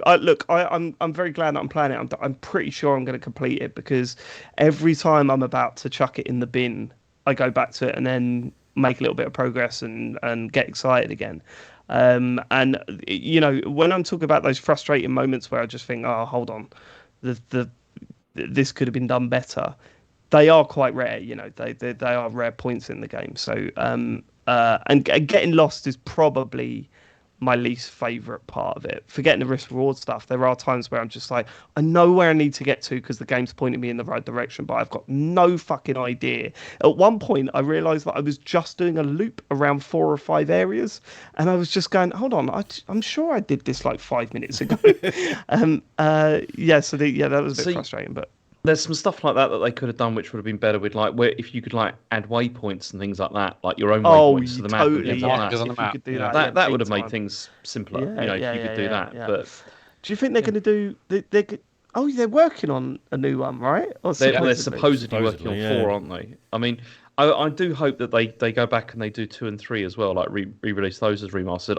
I'd imagine they would, seeing as this seems to have done very well. The worst game you'd ever played. I know. Oh, fuck off. You might be better now, James. Okay. No, but I didn't like it as much as the first one. I'd love to see what a modern version of this looks like. I'd like to see what they change about it to bring it sort of up to date in terms of game design, in terms of as I said, like, it's not necessarily game design. I don't look at this and say it's bad game design. I'm saying it's in service of player expectation back in the day, which was especially low, But as we know, like, game development moves on, player expectation changes, and trying to hark back to those days of the early GameCube 3D shooters is probably not the best direction to take a new Metroid Prime game, And I don't think they will. I think it says a lot that you are mostly enjoying it, even though it's such an old game anyway. Like, I think that shows a lot of the quality of the game. So imagine what's like now with like a 2020. Yeah. Well, God knows when this game will come out, but in the next couple of years, imagine if they take all the learnings, all the quality of life improvements. The stuff I did in Dread was great, I thought. Yeah. The stuff that I'm enjoying about it is not necessarily the gameplay and the it's not the gameplay and it's not the combat. It's certainly not the combat. No, some of the puzzles are okay. But like for me, it's more the level design, the character design, the feel of the music. It's is the atmosphere, isn't it? And the atmosphere, the music is incredible, actually. The bit where your ship is. That area, I just want to stay there and listen to that music. It's brilliant. It's really and that's the thing. Like games... there is one music that I don't. What you can try and guess the music, the area that I don't like the music to. I know. Go on. It's the lava place, right? Yes, it's so shit. That's what I would... That's like because that's sort of lifted from Super Metroid as well. Oh god, it's awful. But it's I'm in here and just going. This just makes me want to dash the pad. The do you know what sort of helps? Amazing. Well, it might help, or it might make it worse. If you just start singing, "When will I be famous?" Yeah, no, that's me fucked now. That's me fucked now. Yeah. Metroid Prime. I kind of should we get on to before we do Destiny, which is going to be a big old chat. It might not be. I don't know. Let's do the PSVR2 stuff. So Matt, you got your hands on one. James, you briefly mentioned it because you hadn't played it too much last week. Can we start with Gran Turismo 7 because we sort of briefly touched on it when we talk about your streams, but I genuinely watched you and Matt playing that on stream, and it's available on our YouTube channel. And for starters, it looks fucking. It's a total. I loved Gran Turismo 7, but what a fucking mess of a game when it comes to doing what you want to do. Yeah. Like at one point, Sean, I don't know if you watched it, but one of them was in a supercar and the other one was in like a Golf, and you had.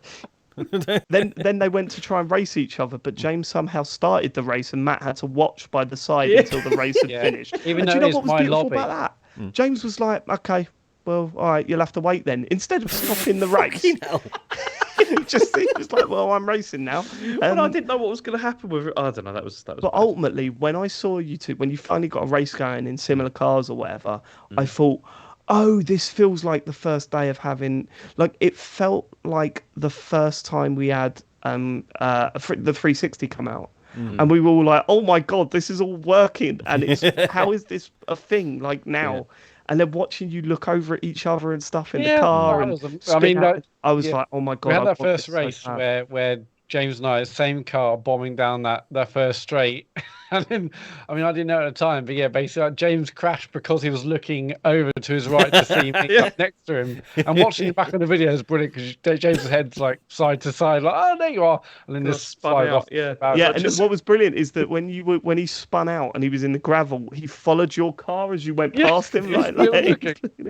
It was so good, but it looked absolutely spectacular, like real launch day excitement. That's what it felt like watching that stream. It just, I was like, I had proper FOMO watching that. Yeah, Gran Turismo is amazing, and I think it's like #1 in the sales charts. I think it says, I'm not sure what that really says. The fact that the best selling, the most popular game, it looks stunning as well. Is basically a VR update of the game that's already been out for a while, but. Yeah, I mean, like being in the cockpit of a car, it looks and feels fantastic. I mean, not just graphically, you really does feel solid. I haven't had any tracking issues at all being in the car, but just looking in the in the wing mirrors, in the rear view mirror, seeing that kind of the reflections of like the lights of the car behind, or actually kind of like craning your neck to get a bit more view of the rear view mirror. It just feels and looks incredibly solid, and that massively plays into the feeling of immersion in the game. I don't have like a full wheel and pedal setup. I've seen loads of people who bought them for this. But one other thing I didn't do, I really want to, is like some people are suggesting if you haven't got a wheel, change your motion control so you actually use the pad to like be like steering wheel might add a little bit more of immersion. But yeah, it's just immensely fun. I mean, the game is menu-wise a big complicated mess, and even doing simplest things as James and I tried to do wasn't easy, but even just a couple of races we did do was immensely fun. The stuff I've played offline, it's just really good. I enjoyed it anyway. It was quite a dry, quite a sterile game. I mean, graphically it looked nice, but just very sterile compared to the likes of say Forza Horizon, but it just works so well in VR. It just feels incredibly solid, and I guess I can't say much more about it really. I mean, what we did say on the stream is that it would be incredible to get like a full track of us, because you can do like both pure in VR headsets and just play non-VR together. So getting like a full track full of people, it will be absolutely amazing. So I'd love to see if we can organize that at some point. But no, I've really enjoyed it. How much have you played, James? I mean, I've only played the same as you played now, because I've played very little this week because I've had other things I had to deal with. But it looks scrumptious, like it absolutely does. Like throughout, it looks looks really good. Scrumptious. Is that what we're saying now? Is that you're happy with that? Scrumptious. Normal word. Say that? Why can't I say that? I mean, I've just never heard you use that as a way to describe a video game before, James. It does. It just looks scrumptious. For all we know, this could be one of these words that the kids are bringing back, and we just have no idea. Yeah. I don't know. I just threw up in my mouth listening to that, Sean. What's wrong with scrumptious? Stop saying it now, please. Never do that again. But then also, I mean, one of the things that I think is impressive is like the haptic feedback and stuff, because you get that obviously through the controller, which feels pretty good, but then also through the headset as well. So that when I crash into stuff, you get that kind of judder, but it's not like really awful. Like it's not gonna it doesn't hurt or anything like that, but it's enough to let you know that the car is experiencing turbulence as you are driving, which is pretty good. But I mean, I would say honestly, this is the way to play this game now. Like I would prefer to play it this way rather than on just like on flat screen. And it is incredible just to like look around and see the other people on the track around you. But then also you just feel like you're getting more feedback from the car as well, like because of the fact that you're sitting in there, which is something really really special and good. But yeah, it's great. And as Matt said, if we could somehow get something together so that we could like have a full track of people playing, that would be brilliant. I think that'd be so good if we could like stream something like that or something. It'd be really great. But, it would be hilarious. Yeah, but no, and that's basically a free update if you've already got GT7. That's a free update, which is pretty damn good. Yeah, that's pretty cool. Yeah, so other than that, last night we streamed No Man's Sky. which is incredibly impressive again. I mean, I think James, you spoke about last week, of course, but what they've done, they haven't just like brought the Fractal update, PSVR2. Well, the Fractal update is everywhere on every platform, but as well as that, that's brought in tons of PSVR2 improvements and changes, and that's not just graphically. It's like UI and all sorts, and now the UI makes full sense, I think, in VR. Whereas before, you can tell they're just taken the game and made kind of VR menus essentially for it. But now, like, they totally rethought how it works in VR, and again, it's a totally magical experience, just like it was when we first played it in PSVR1, and arguably when we played it flat screen, it just feels amazing once again. So I lost count of how many times I've restarted No Man's Sky, and that first time where you collect all the components, you fix your ship and go off, it's always been pretty magical. But doing it again in VR and PSVR2 just felt amazing. Again, I was just looking around the cockpit, looking at kind of the ships going over you overhead on the planet, or just looking around the various animals and the fauna and all sorts on the various planets you've been on. It just looks and feels amazing. And I think another massive showpiece, like a title for the headset.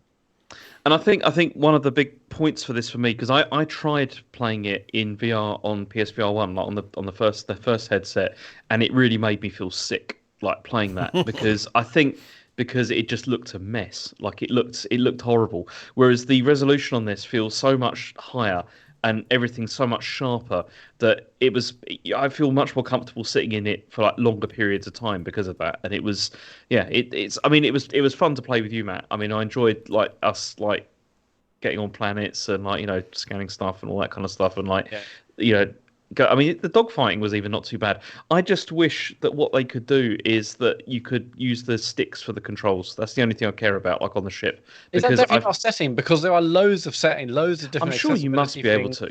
I need to have a look at it. It's worth going in the menus. There's loads of stuff I've added now to change all sorts of stuff. So it's worth looking at. I mean, the one issue we kind of had, we only streamed for half an hour. Just wanted to be a short thing. And we found each other. We joined the lobby together. That was easy. James was online. I joined him. That's easy peasy. Suddenly we're in the same kind of universe or instance or whatever you want to call it. And then we just flew together and then found a planet. But what I would want, and I'm not sure if you know this, Sean, I know we spoke briefly earlier, is I want, if I set a waypoint, James can fly to it, autopilot it, vice versa. Maybe we're seeing the same things mission wise, because it felt like we were together, but if we're like, okay, let's fly to this planet together, it will basically be a case of one of us flew off and the other one would just try and follow and find them. Whereas if like, I could set like a shared marker for us both to fly to, again, when you're in a ship, you can just hit like, square, I can't remember what it's basically like warp speed or whatever it is, where you go to a certain point on the planet. If that could be a bit more shared, then that may be the case anyway. It just wasn't the mode we were playing, who knows? But that would be amazing if we can have a proper shared kind of.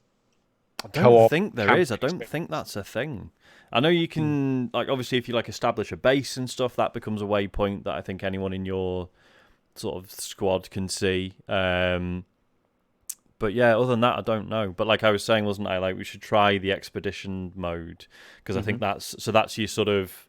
I think it's like every week there's like a different one. And it's sort of randomly generated, and it's basically it's like everyone starts afresh. And you all start on the same planet, and then you've got to get to like another solar system, which is like a certain number of jumps away. And the whole point is it's achievable in a short space of time.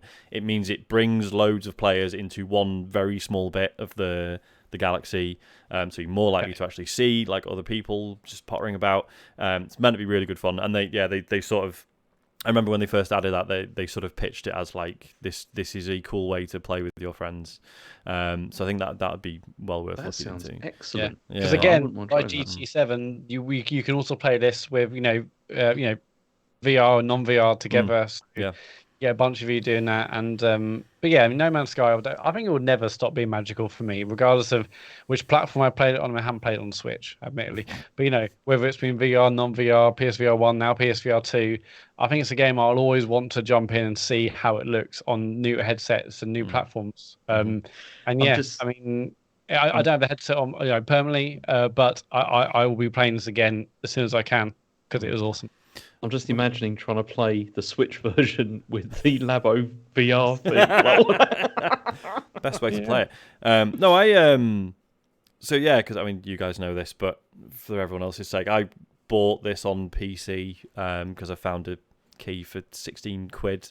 And because I was really intrigued by the VR stuff. Did not realise that the PC version, the VR stuff, is notoriously like really buggy and does not run very well at all.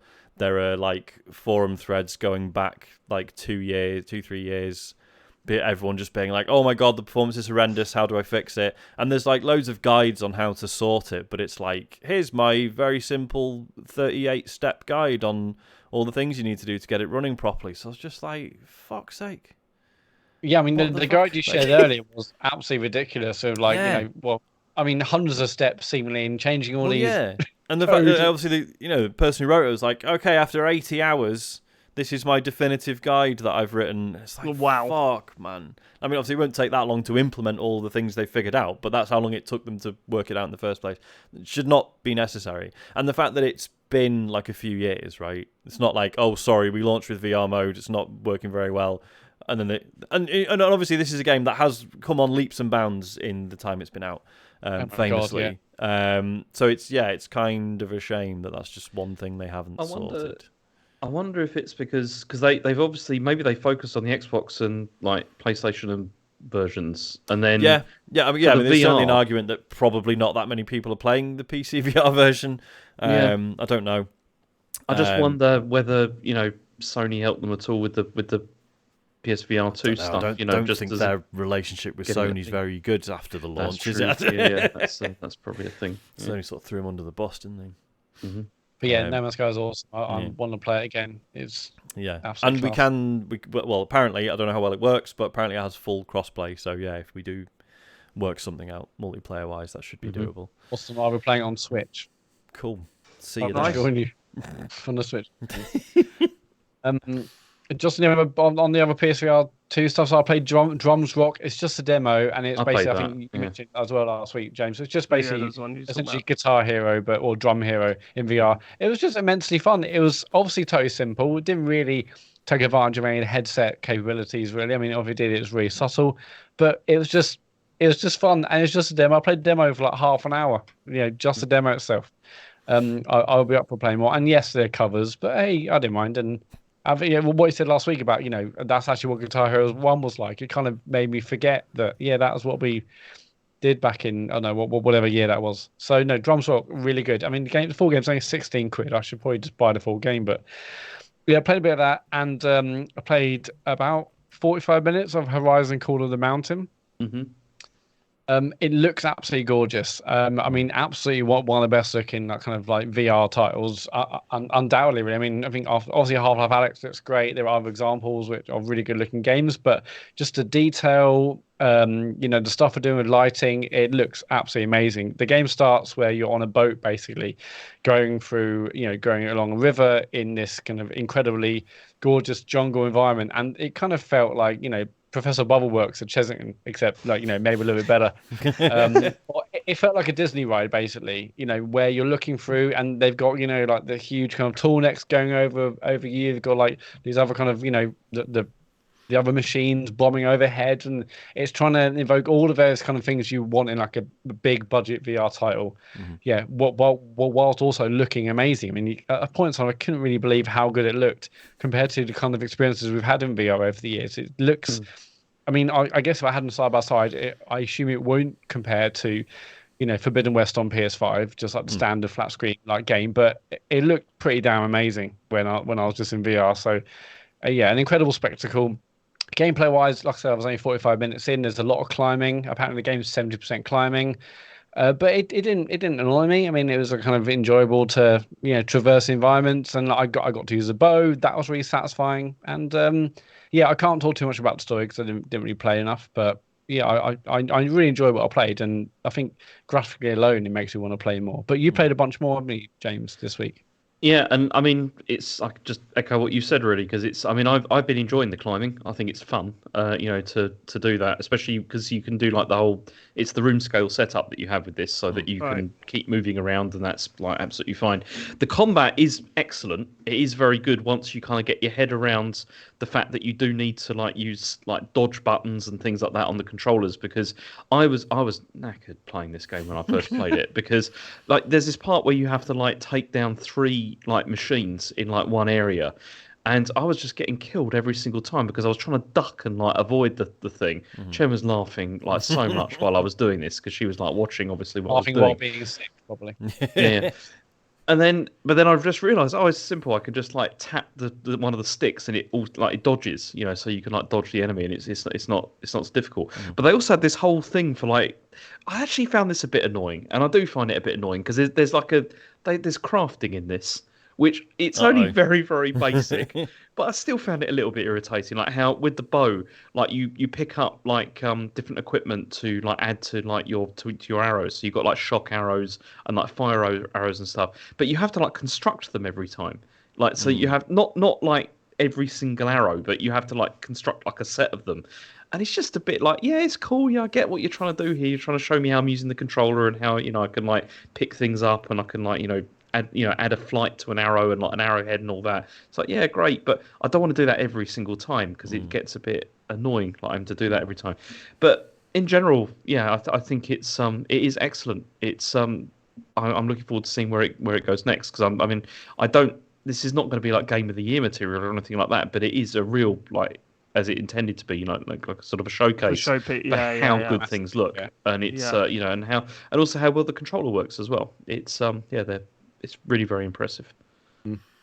All right. Cool. Well, but the hardware, I mean, you're happy with that, Matt? Was it what you expected, or? Yeah, I mean, it's no surprise. I've been playing it for a while with Zombieland coming out. So yeah, no, I mean the hardware is fantastic. It really does. What's the eye tracking stuff about? Because I heard another podcast talk about that. Shout out to the Filthy Casuals, but I heard them talk about that, and they said it's just utterly bizarre. Bizarre? I thought it was incredible. Yeah, like it's just like the way they described it was like really freaky. Like they put the headset, and it was like, we know where you're looking, and ugh. But then I suppose it's no different to, because we used. Do you remember the special effects stands? Oh, the special effect. Singular. Yeah. Stand at EGX. They had eye tracking technology for a lot of their games. I've been used it before, and like it was mind blowing then. Yeah. So I can't imagine what it's like. Yeah, it's been used in a lot of games are using it for menus, and that's really good. I mean, I haven't played Res, but you've done Res with eye tracking, haven't you, James? Yes, I've tried it with eye tracking. Yeah, and it works incredibly with that, because it's just you go where you're looking, and it works a lot better than you'd imagine, because it's not. Because I was worried with this sort of thing that it'd be like, it mean you might be going all over the place, but it seems to just really intelligently know when you're actually looking to actually go somewhere, rather than just like glancing over at something or something like that. It's, yeah, it works really. I mean, it's the same with like the menu system in Horizon. Like when you're looking at like the menu options, you literally just glancing at which option you want to select or whatever, and it just like a lot easier snaps to it. Yeah, and it's your fingers and stuff on the pad. I mean, there's like you can use a technology called foveated rendering, where it basically only renders the bit where you're looking at the most high resolution, and kind of like reduces resolution detail from other parts that way you can't see, to really make so that's a great technology to make the bits you're looking at look amazing. And then things like Switchback, which is like the new it's like the new Rush of Blood game that's coming out in March from Supermassive Games. They've got a really awesome feature. Obviously the game's like a ghost train feature, where there's a bit in one levels where it says don't blink, and like the second you blink, it like then like monsters or these mannequins get closer and closer and closer. So like really really clever, like really, and I can't wait to see more developers take advantage of that. I mean, perfect for Switchback, perfect for a ghost train, where you like keep your eyes open, blink, and then suddenly they're in your face, and you keep doing that. You're right. And like the more you panic, the more you blink, suddenly they're in your face, and you got to kill them. But yeah, I can't wait to see more developers take advantage of that kind of cool stuff. But yeah, But I think overall, yeah, I think the controls are great. It just feels nice. It's like, yeah, definitely a nice premium bit of hardware. The cable's there, sure, but I appreciate not having to charge it. And like someone picking up a Quest up, we've got to charge it. There's none of that. Yes, there's a cable, but it's a pretty long cable. It comes with the headset, and no, I think it's an awesome bit of hardware. So I'm looking forward to seeing what Sony do with it in terms of software moving forward. Hopefully they will. Cool. Yeah. Oh, But right. I will say I had the headset this weekend, and I was like, oh man, I bought a bunch of games for it to play, but the reason I didn't play it as much as I thought I would is because I started playing Destiny. Hey. There's a segue, if ever I heard one. You've been playing Destiny, have you, Matt? I have, yeah. I mean, I'll let Sean describe this game story-wise. So at where are least. we at with Destiny now? What are we looking at? Is this build as like the last of a thing? Is it this just is continuous? this is the penultimate expansion now. Right. So So how do you mean those? When you say penultimate expansion, are they saying like it's the end of this like saga or whatever, and then it will probably move on to something else after no. that? So the next one is the last expansion for Destiny 2. Wow. So Yeah. we don't know what they're doing next. No. When did Destiny 1 come out? What you think about the 10-year plan? Yeah, this is it was like 9 years ago. 10 I think. years. Yeah. So Oh this my is- word. yeah. Wow. Unbelievable. So- Okay. We laughed at that. So this is Lightfall. So this is the new expansion, not to be confused with Seasons. They're still basically the way it's worked now for the last few years, I think, is that every year there is an expansion, which is like a massive new content update, usually with a new location and stuff. And then within that year, there will be seasons, which are mini story arcs. Sometimes that progress the main story, but sometimes they're sort of relatively self-contained. But to confuse matters further, they will launch a new expansion and a new season on at the same time. So I spoke about like when the Witch Queen came out last year, I had this confusion of like, well, I bought the Witch Queen, and then it was like 20 minutes into that, it's like, hey, there's this other strand of the plot, but you haven't bought the season pass. Why haven't you bought the season pass, you stupid prick? And it was really jarring. So this time I rewarded their shitty behaviour by just getting the lot. Yeah. Because I just thought, do you know what, I'm really excited to go back, and I would rather not have that like, what do and don't I own. There's still the irritation of like, if you played it on Game Pass, you had can't remember what it was called, but the one where you got like the ice powers or the stasis powers, you now don't have that anymore through Game Pass. So like, there's like a character class I can't choose, right? Or subclass. Still weird, whatever. Beyond Light, thank you, Shy, in the chat. So sorry, Sean. So there's a whole class you can't access, because it's on the other console, or because I only had it through Game Pass, and then it left Game Pass, so you can still play the game, but you don't have the things from that expansion, which includes that subclass. Surely you'd be able to buy that, right? Yeah, you can buy it. Yeah. Okay. But I just have no great need to. Yeah, like why would you buy content? Exactly, I'm not going to buy. I'm not going to play that campaign again. Anyway. Yeah. So we've got this new Lightfall, this new expansion, which introduces this new area, which is this city on Neptune that apparently we just didn't know was there because it was hidden by clouds. I don't know. The story is pretty bobbins. It was hidden by clouds. Hidden by clouds, mate. It's all in the big clouds. Okay. I don't know. How long did that take to work? Well, we basically the story's pretty rubbish in this one, right? And that's some people can you can love Destiny and not be interested in the story. Absolutely, like not everyone's into the story. I do think the story has come on leaps and bounds. I think it's like the story is genuinely worth following at this point. However, like the main backlash from the community on this expansion has been that the story's just it's nothing. You turn up, you fight some baddies, you get a new power. That's kind of it. This is what I've heard, because I just heard about people being cross with this and that people were not impressed. Yeah, I do think that is mostly unfair. I think I don't know. Maybe I'm just not. I don't go into a new Destiny thing like expecting the story to be amazing. Still, because to me, it's like overall, it's still like 50-50, right? In the grand scheme of things, it's just that the last few expansions, the stories have been like actually pretty good. So the expectation is there, I guess. Have you finished this? Yeah, sure. I haven't. I'm like 1 or 2 missions away from finishing the main campaign. But again, obviously, this is, if you're listening to this and thinking, what the fuck? I thought this was like an MMO. Yeah, the way it always works is the story campaign you can knock it out in a few evenings if you really want to, but then it's the sort of post game stuff, and then on top of that, as I say, the new season has started as well, and that'll be like a week by week, like a unfolding story as well. Yeah, like the new area is cool. It's this sort of very sort of neon city. It's weird because you. Like in the sort of the trailers and the sort of key art and stuff, it looks very sort of Blade Runner, very cyberpunk, like lots of neon stuff. But then actually, when you're playing it, there's not a lot of contrast there. It's not like like it's really dark and then there's neon signs. It's just like everything's just like just color everywhere. I quite like it though. It feels very very ODST. Yeah, yeah, it does. A lot of that. Yeah, yeah. And also the city isn't like massively populated. I mean, with people. They sort of.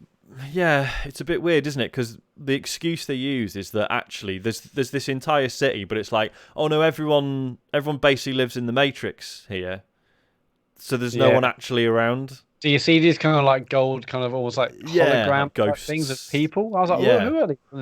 They're the residents who are just. I think they're waiting for the city to be saved, or basically, they're like no one's leaving. I forget what they call it now, but no one's leaving the Matrix because like there's a war going on. So why would I? I'm just going to stay in here where it's safe. So, I mean, that feels like a bit of a cop out, but then I guess no one's expecting Destiny to have like recurring story missions where there's civilians running around and shit's going on. So whatever, I guess.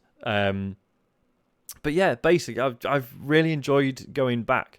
The new power list, so this new subclass called Strand. Yeah, it's a Strand game. It's another Strand game. It's cool as fuck. Like it's. I mean, I play as a hunter, and the way it works for me is, I think everyone gets like a grappling hook, don't they, Matt? I think that's essentially. Well, I've got one as a hunter. Yeah. Oh, you're a hunter as well. Cool. Yeah. So you basically, you get a grappling hook, you get like a throwing knife that just fucking whizzes around and hits everyone, and then the super is essentially it's just this like huge whip, and you just kind of like flipping around and just like destroying everything with it. Really good fun. There's like there's these like little like floating sort of anchor points in the sky that you can grapple onto, and it's just amazing. Like you'll be walking around and you'll just see people just doing. Like just running around and like swinging round and round on these points and stuff, and like figuring out like cool sort of like ways to sort of traverse the map. That stuff's amazing. Really looking forward to using that more. I'm still like story wise, I'm still not at the point where that class is like, yes, you have unlocked it now. It's like it's like as you're doing the story missions, it sort of activates at certain times for like set pieces and stuff. And the whole point is you're mastering it. So yeah, looking forward to that being like properly unlocked. Other than that, I don't think I have much to say. They've added this new, I forget what they call it, Matt. The new system where it's like basically if you've played the game before, it like starts you at level 6, but it's this new like rank. Yeah, and it's like basically this new progression system that's supposed to ease new players in. Obviously, I can't say whether that works or not. It seems like a good idea because obviously. They added like the new light campaign to the game, which was like, if you're a new player to Destiny 2, regardless of where the story is at that point, you'll play like this one chapter first that's like on Earth, and like you do a bunch of stuff, and then it's like right, and now you're joining everyone else. But it didn't like force you to do that. I don't think it was like that was there, but so was everything else, and you'd be like, oh well, I want to buy, I want to play the new campaign I've just bought. And like why wouldn't you? But I think the idea of this is like it's just this little roadmap that's like, right, you're rank 1, do the Earth stuff first, and then we'll teach you like how. Then there's one that's like, here's how armor mods work. Here's how like the other activities outside of the story work. Here's how this works. So it's essentially like it's just a bit of a more guided experience, I guess. But as I say, I don't know if it works. For me, so I haven't played since. I mean, maybe it was a Taken King. It was a long time ago. You know, was massively into it many years ago. Then massively lapsed, and then I'm back with this. But you know, I basically started, I think, at rank 6. So I would have liked to have gone through those early ranks to like, you know, reacclimatize myself with the stuff that I may have missed or haven't used for a long time. So it didn't really help me at all. You playing with people, Matt? So what? You playing with people? No, I'm just playing on my own. So I've got it on PlayStation. I know it's like cross progression and whatnot, but no, I've got a PlayStation code. So no, I'm just playing on my own. No. Yeah, but well, it's on the way, right? Like everyone, someone at work or something. You're not getting involved. No, I wanted to get because I haven't played the song. I wanted to basically play the campaign first before I bother with multiplayer stuff or anything. You know, I'm still like trying to work out how the game works. It's so bloody overwhelming. Again. Having, you know, I've seen the tower hundreds of times over the years, but just going back to them, like, where is all the stuff? Like, what there's like this. Oh, sure. What's that thing next to the vault in the towers? Like, we've got all like the exotic items. Oh yeah, the monument to lost lights, like, whatever it's called. Yeah. There's just so many things. It just feels massively overwhelming for me. But well, what's cool as well is when we started it, when we would either jump back in or when we started it, you'd have someone on your team just go right.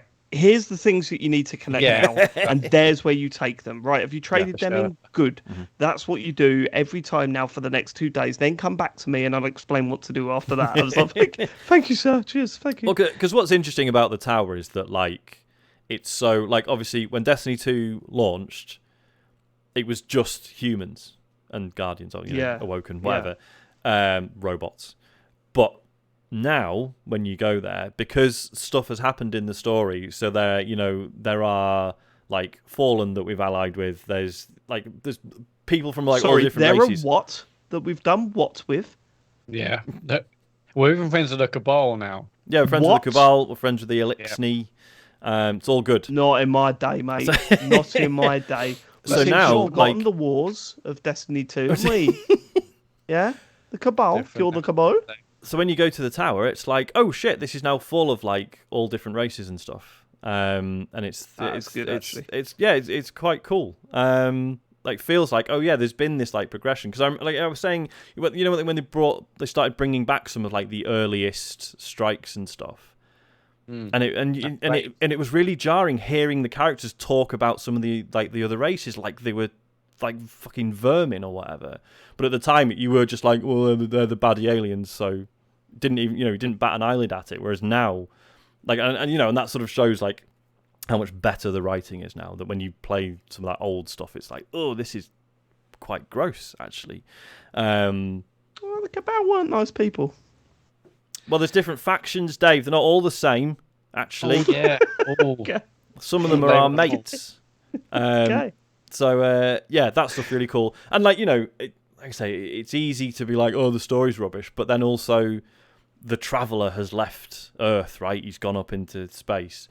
And I did feel weird being in the city and being like, fucking Traveller's not there. Not seeing that thing. Yeah. Because it's like, it's fucking huge. It's in the sky. It's like anywhere you are in the tower, you can see it in the sky. It's like, nope, gone. Feels wrong. Feels weird. Don't like it. Okay. But no, I mean, I'm still overwhelmed, but still enjoying them. I would say like the campaign, I'm not like blown away by the campaign, not even story wise. I mean, just like what we're doing. I'm not seeing loads of kind of unique environments. We're in this new. What we're doing. See, Sean, here's the thing. I don't think he is playing it on his own. I think he's got some new friends. I think he's got some new friends and he doesn't want us to know about them. Well, that's absolutely. No, I had to buy a PlayStation Plus, like just to get like some of my old saves because what's that got to do with anything? Well, because I wasn't playing online. Until this is what you call deflection, right? So he's now just brought up for some reason. I'm not playing with someone else. So way too. But you just said, "Oh, what is asking? What we're doing? Who are these friends, Matthew? The Destiny community, I guess. Do you know? Do they know that you're on a podcast? And are you worried that we're going to find them and tell them? Is I that don't it? know what they're all playing on, but no, I'm not playing with anyone else until I get this, at least a campaign done. Well, this is it, because I'm always the same. Like, because I do. I mean, as I say, as it turns out, the story's not been amazing, but I do want to at least be able to pay attention to it. So yeah, so I always do the campaign stuff on my own before I think about playing with other people. Yeah, the biggest criticism I've heard is that it kind of doesn't really. It leaves you more questions and answers. Yeah. So all this hope, and at the end it's like, actually, that's all great, But maybe the seasons will answer those questions. Who knows? Well, yeah. But yeah, regardless of me being overwhelmed, all the menus, all the new things I'm still trying to learn, it's still Destiny. It still feels bloody amazing to fire a gun and numbers go up and brain goes. And I'm happy to do that. But there's this new exotic auto rifle they've added, right? Which, so, it's an auto rifle, and then when you hit with a certain number of bullets, it also fires a homing rocket, and then when you hit with a certain number of homing rockets, it also loads up a grenade, and then you can hold the reload button, and it's a grenade launcher instead. I fucking love it. I can't see myself using like another primary weapon ever again. It's incredible. So I got that as part of like I'm on like the third step of that like 3-step mission to get like you are using that, but if you get like 50 kills of that, you get something else. But the catalyst. Catalyst. Yeah. Well, I mean, what's a catalyst? Should I ask? So catalyst. So for an exotic weapon, there'll be a catalyst for it, which like improves it in some way. So in the case of that gun, by default it just does like normal like kinetic damage, but it changed it to do strand damage, which is the new damage type, and like add some other stuff. But yeah, so there's basically like a series of like objectives you have to do with that weapon to enable that. Yeah, because so I saw that, I was like, oh, I'm on the third step of that task or that quest. That's great. And I'm like, I don't have a gun anymore. And I'm like, oh no, shit. Have I got rid of it? Or did I throw it in the bin? But I was doing that a lot. But no, thankfully I had it saved. So no, it's good to be back. I don't know if I'll ever be in as deep as I was, in like 2014 to 2017 or whenever it was. I don't think I'll ever be that deep again. But it's still bloody fun, and I would like to do raids. I would like to do more kind of stuff with mates. But let's get a campaign done and see. Well, this is the thing. Like cross progression, right? Is what I can totally see myself doing now that I wouldn't have done before if it was just one platform. Is I'm playing on PlayStation, but I can fully see myself if I get massively into this again, going on Xbox and buying the whole thing on Xbox as well. It's like that's all this thing is going to do. Cross save, cross progression just means that you'll probably end up buying like the expansion 3 or 4 times across the various platforms. Well, what you could do is like just play. You're going to break into a song then. I thought you were going to say you could play it on Stadia. So you can buy. So obviously you got the expansion, but then as the seasons come out, you can chop and change where you buy those and where you play them, basically. Oh. And obviously it'll still be the same character carried across. So. Yeah, you could do that. TCGS the musical. We could do that. Imagine that on the West End. It'd be better than the fucking Only Fools and Horses on. Come on. We could do that, can we? I'll tell you one last thing about Destiny that kind of upset me. All right, Matt. Fine.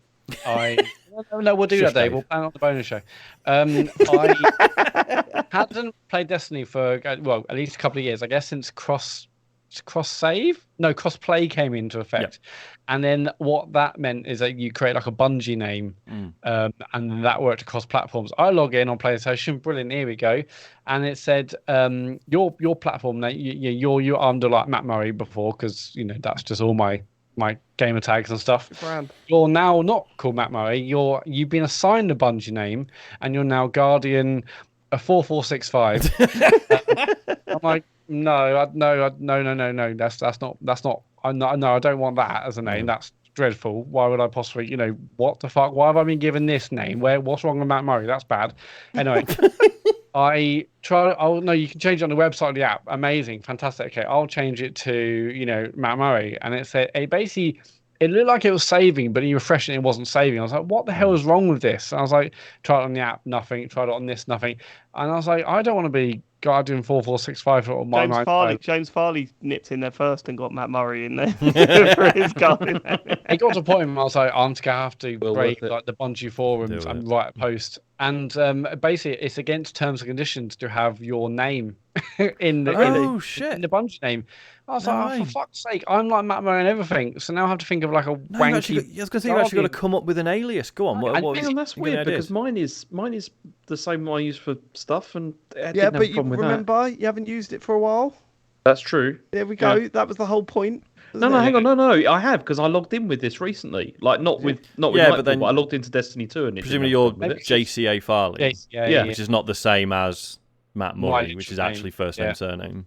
That's Right. true. That's so annoying. So I'm still Guardian 4465, and you only get one shot of changing it as well. Oh, wow. Because on all the things, everyone's like, you probably changed it once already. It's like, I literally have not changed it. I got signed this yesterday, Brilliant. and now I'm Guardian I've got to fucking find this Given it, thread. just don't I've got want to it. find this thread. Do you say it's on the Bungie forums? Oh, my Yeah, God. and that's why I Finding put it on Reddit, got deleted.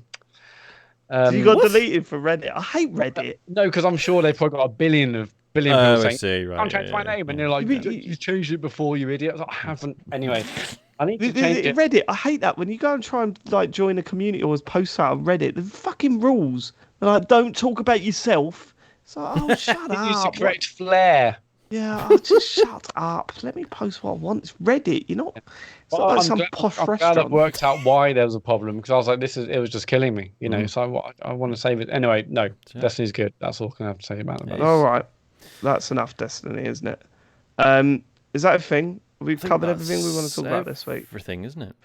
Good. I mean, I did briefly play. We won't talk about it, but I did briefly play the intro to Atomic Heart. Oh, yeah. Sean, Yeah. just have a look. Mhm. I mean, it's beautiful, isn't it? Like visually, I mean, Jesus, the graphics look incredible. But I started off, and you've got that little trip down the river, and I'm going, oh, Sean, leave off. Yeah, all right, it's Destiny. It's sorry, it's Bioshock. Yeah, It's yeah, Bioshock. yeah. But like, are we saying we can't have games trying to be, games can't introduce themselves through like a trip through this like a town or a known space or whatever. If we saying we can't do that, and then the more you play it you go, oh fucking hell, man, this is just Destiny, isn't it? It's fucking Bioshock. What is the matter with my brain tonight?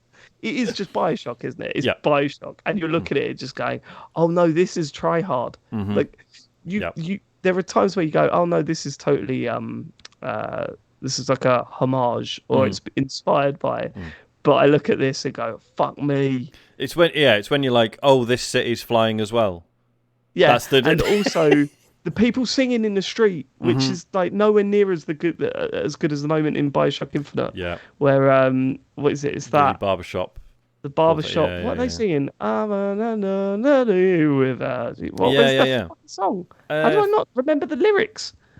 Is it God only knows. God only knows. Yeah. And again, and even that's like a funny nod to what you're going to find out later, because obviously that song hadn't come out, and that's so why it was well done. It's so brilliant. And then you look at this and you're just like, what the fuck? I did quite like how creepy the robots were that was showing you about the place, though, with the motionless faces. That was pretty fun. But and because it makes that point, like you talk to one of them and they're like, oh, this new technology's been worked on, and then at that point we'll be indistinguishable from humans, and you're kind of thinking like, no, but that's worse though. Strange game that. I was kind of interested and then kind of put off with all the kind of we spoke about it before. But then I saw a headline this morning saying that Atomic Heart's players are lining up to have sex with a fridge, and I think I might be back in. That'll be the item vending machine I talked about. That's the weird bondage robot. Oh right, I just thought James had a restock of cheese. Come on, James, come on, that was a good one. Wasn't it? Oh, bless him, he's fallen asleep. Leave him to it. That's what we've been playing this week. Let's get to questions, Sean. If you want to send us a question, go to tcgs.co/dear TCGS Rascal Fist. It's a question, probably one for Sean. I have the Steam Deck and it's wonderful. It's been the perfect extension to PC gaming for me. I built my first gaming PC last year, so I'm pretty fresh in this world. Where do you think the deck needs to go to get to the next level? Official Game Pass is a must for me, as there's a clear identity as to what can be played on the system. It's okay at the moment, but I think there's a simpler way to show what is compatible. Before you answer, Rascal Fist, you remind me in this, like those people that move out of London and within the first 6 months going, I couldn't go back there. What a horrible place that is now. Couldn't possibly go back to London. Oh, what's that? You built a PC last year and now PC gaming's the best thing in the world, is it? You know what? We don't want you back. Sean, please. I mean, I think the sort of traffic light system it currently has works pretty well. Like if a game is verified, then you know it's 100%, it's going to run well, controls are going to be fine, etc. Yellow means sort of, but then obviously there's such a range within that, right? Because it could mean it doesn't run very well, it could mean that controls haven't been perhaps configured as well as they could have been, or it could just mean that the text is a bit small on the screen, and that hasn't been like properly resolved. So basically, what does red mean, Sean? Well, there isn't red. There's just no. There's just like a fucking cross. And then basically, that's just it doesn't run. Like it's a bad experience. I think like obviously, there's still like Destiny, for example, will not run on a Steam Deck, not because of it being Destiny, but just because the anti-cheat software it uses will never run on Linux. So the things like that where you can't just assume new games are going to run on it still, even though it is surprisingly capable technically. Apparently they figured out how to get it to do ray tracing. There's there's a beta branch of the firmware, and you can play Doom Eternal with ray tracing on like 30-ish frames a second, but it's quite impressive. Is Destiny that's never going to happen? Or I mean, surely enough people must be wanting that. You would think so, but the official statement on the Bungie site is no, it does not work. Full stop. Man, which seems like a massive missed opportunity, but there it is. So there's still like some sort of, I guess you'd still call them teething troubles. I find it really weird that the screen is 800 pixels tall instead of 720. Why isn't it? I don't understand why it isn't just 720p. It's a stupid thing to care about, but if I'm playing the game and then I dock it and then I carry on playing on the TV, I've got borders either side because it's still running it in 1280 by 800 rather than 720. And you stop noticing after 5 minutes, but it's just like, why didn't they just make it 720p on the handheld? There must be a reason. Yeah, I don't know if that was just the form factor they ended up with, and I don't know. You'd have had larger bezels, top and bottom, I guess. 17 million panels, but they're not quite the right size. Slightly the wrong size. A little bit cheaper? Yeah, go on it. The same a bob or two. Yeah. Turns out that's just Gabe Newell's TV is just that. Yeah. And he just assumed that's what everyone wanted. Yeah. It's kind of a while that it's been out for over a year now. I mean, I know because it came out on February 25th originally, but that first few months were just hard to get hold of, and then the waiting lists. It feels like it hasn't really been out that long, but it's been out over a year. Maybe a second one will come out. Relatively soon. I don't know, but I don't know how far away a second one will be, because obviously it's sold. It's still selling loads. Obviously, I don't know, because it's like, who's buying it, right? Is it PC people, or is it people like me who do a bit of PC gaming but would still rather it was more console-ish? And I'm not bothered about running everything at max settings necessarily, because if you're chasing the PC audience, then you need to fucking get one out every year, because they'll keep buying it, because they're already spending $2,000 a year on a PC, so whatever. But if you're more aiming at people like me, like this one Steam Deck could run for like another 3-4 years, at least, I would have thought. But I think the audience is both of them. But now I'm thinking if they want to make it a huge success, if you're not already a PC gamer or like you, maybe you haven't got stayed up gaming PC, but you kind of want to play more modern games, or you want to play on the couch, that's great. That's an audience there, but that's not the mainstream. I'd love to know what sales figures even are for this thing. And it's weird, because it's one of those advertising, because I think the PC audience are doing well buying as it is, but I'd love to see how they plan to expand it to a more mainstream audience. it's clearly driving a lot of clicks. Like, certainly, sort of tail end of last year, it felt like there were so many articles about, like, how to get more performance out of it, how to mod it, how to do this. You know, it was like, I think I've said before, like, whenever there was, like, a micro SD card on sale, it was always like, this card is amazing for your Steam Deck, buy this for your Steam Deck. Like, clearly it was driving a lot of interest. But then you wonder how much of that is just people who are curious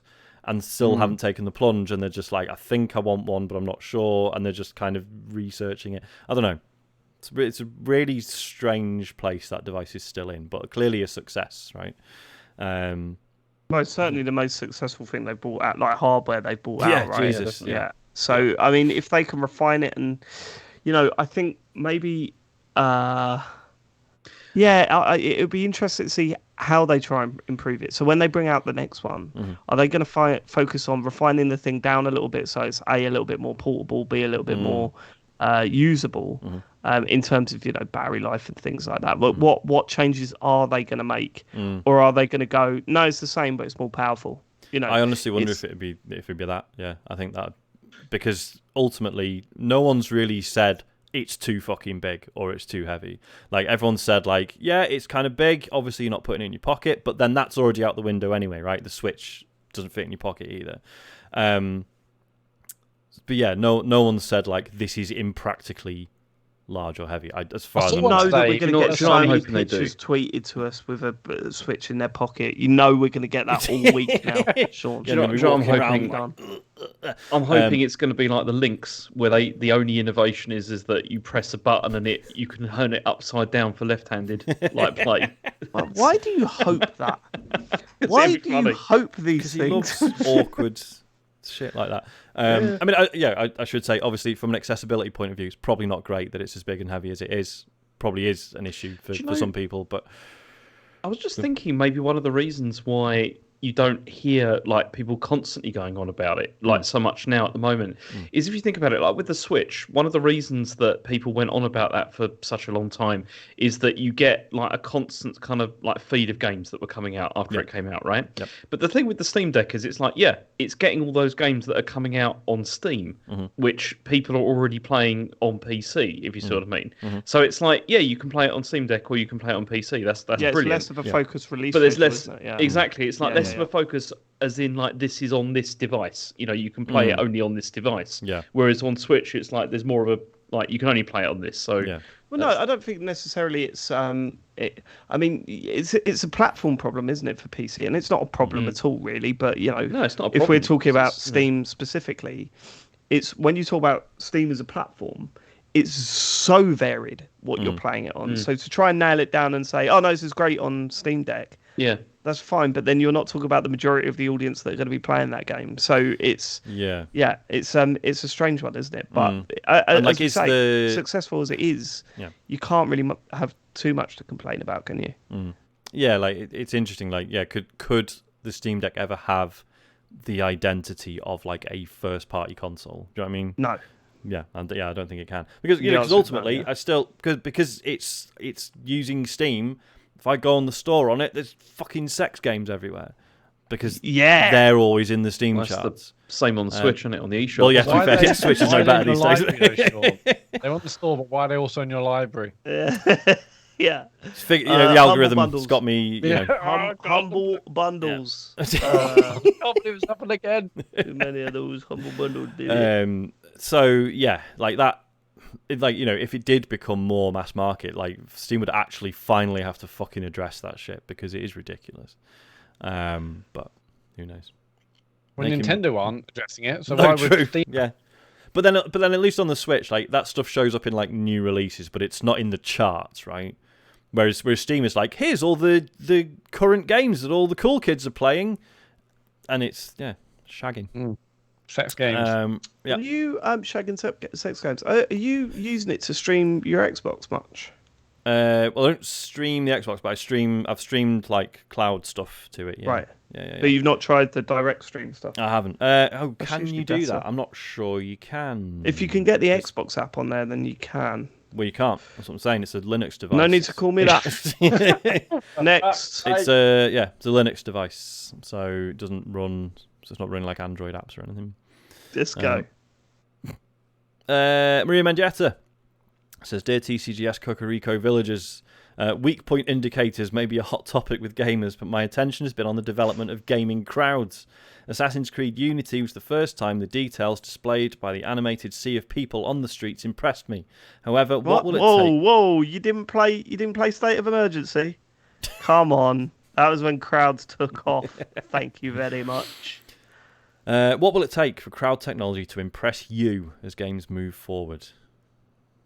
Well, the funny, it's not so much crowds because games would get really good at that. You know, there's moments in Spider-Man Miles Morales where you're walking through crowds. There's an excellent section in Tomb Raider. Shadow of the Tomb Raider? Yeah, there's an excellent section of that at the start of the game where you're going through a crowd. Pretty much every Uncharted game does crowds really well. The Hitman one where you're on the fashion. Yeah, all that stuff's great. What needs to be improved is interaction between the crowd and the player, or walking crowds. You know, I'd like to see? I'd like to see more spontaneous mob behaviour. You know, when like large sections of the crowd excuse me, just get together and then just start, Farley? Spontaneous sex mob Farley. No. Well, I mean, firstly, that was a weird thing to say. Secondly, it was a weird thing to say when I was mid-sentence, James. Did you not want to just wait until I finished? Well, no, you were taking the gap between when you started to speak was too long, so I thought I'd just start speaking. I mean, it wasn't. It was. You just started talking, James. This is wild behaviour. We're trying to force it. Because of this, I'm going to take even longer now, so you have to stay up even later.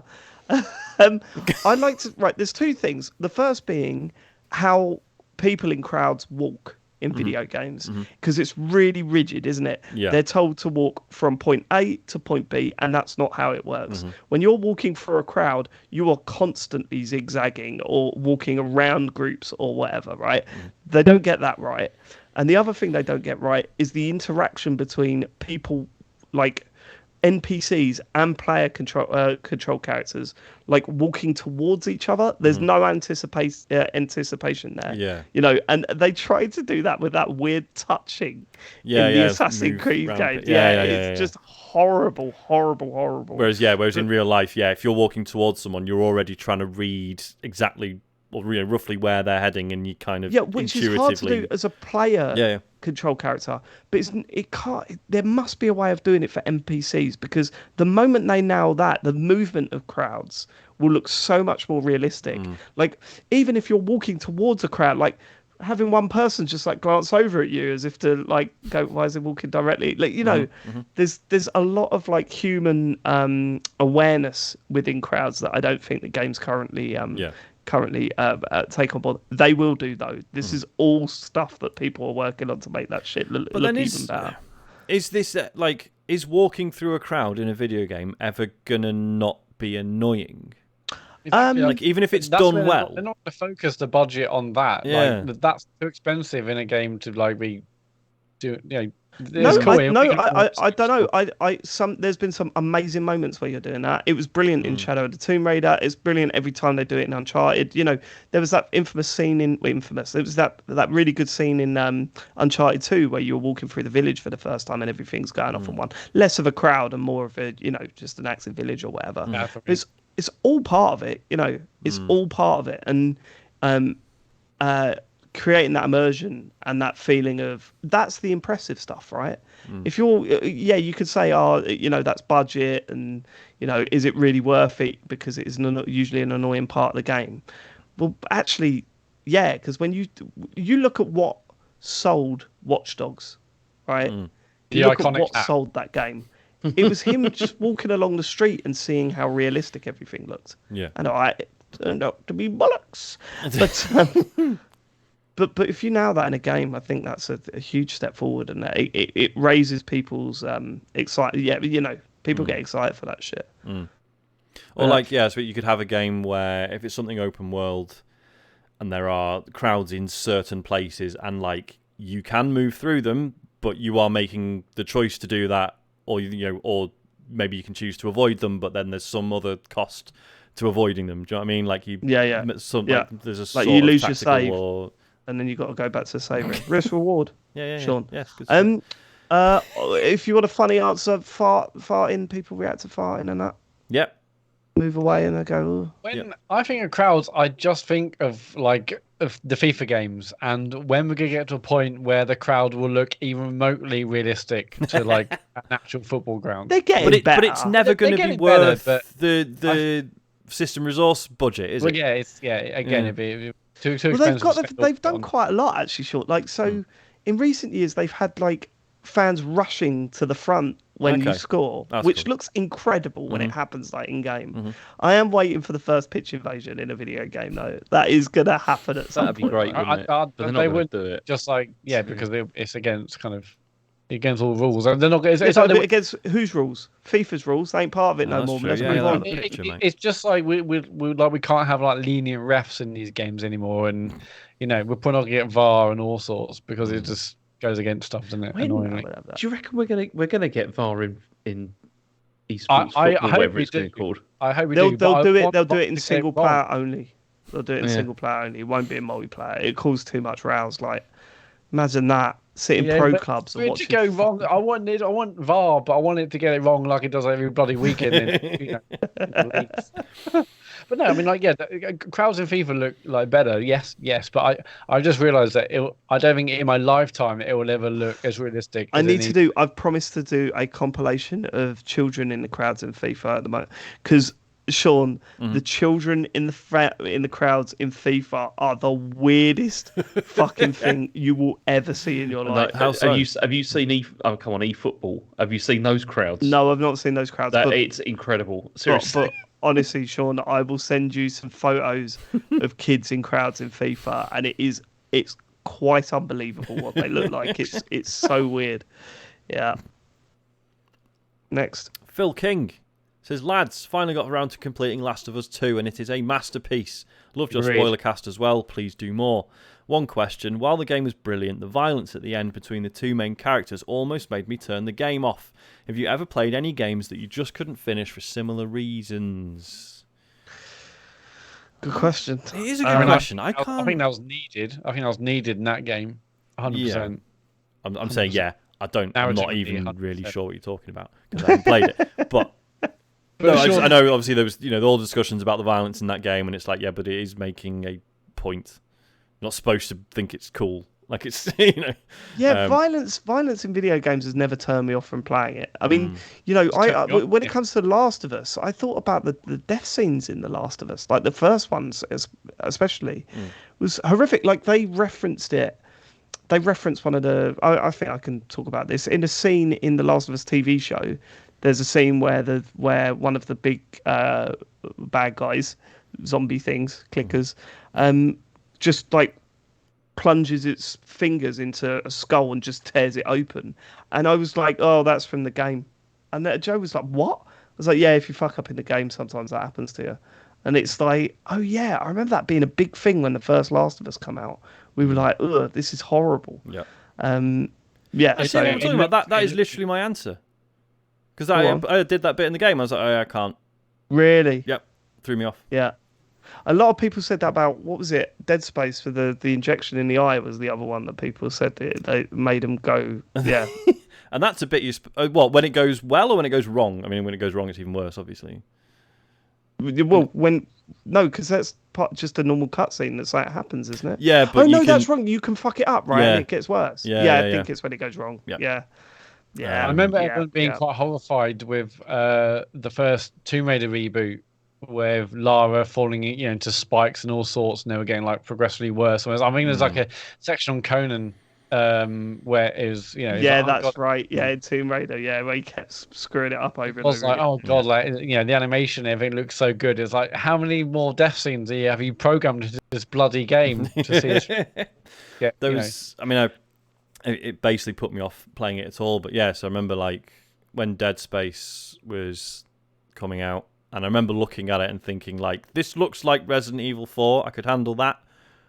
This might be okay. And then they released that trailer where it was just all the gruesome death scenes, and it was like it's smart because obviously you know the whole point in that game is you have to take the enemy's limbs off.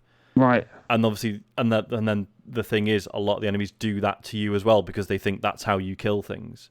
Right, so there's right, all right. these death scenes where you're just having your arms and legs ripped off, and your guy's clearly still alive, just like with his stumps like waving around. It's like, no, thank you, not playing that. Yeah. Do you remember Soldier of Fortune was another big one for limbs? Oh yeah, It was like you could literally just that, that was the unique selling point of that game. You could literally shoot off. limbs Yeah, it's horrible, isn't it? But I don't know. Yeah, no, violence has never put me off playing a game. I think it's rare for a game to like shift in tone, right? Generally, if you've played the first hour or something and it hasn't put you off, it's very, very unlikely there's going to be something later on where you're like, oh no, fuck off, this is my limit. Right. Usually games are pretty consistent, right? If you've played, like Phil's specific example, if you played all of Last of Us 2, that is full of, horrendous stuff. And, to be right in, like, actually, no, I'm out, I'm done. It's like, I think, I don't know.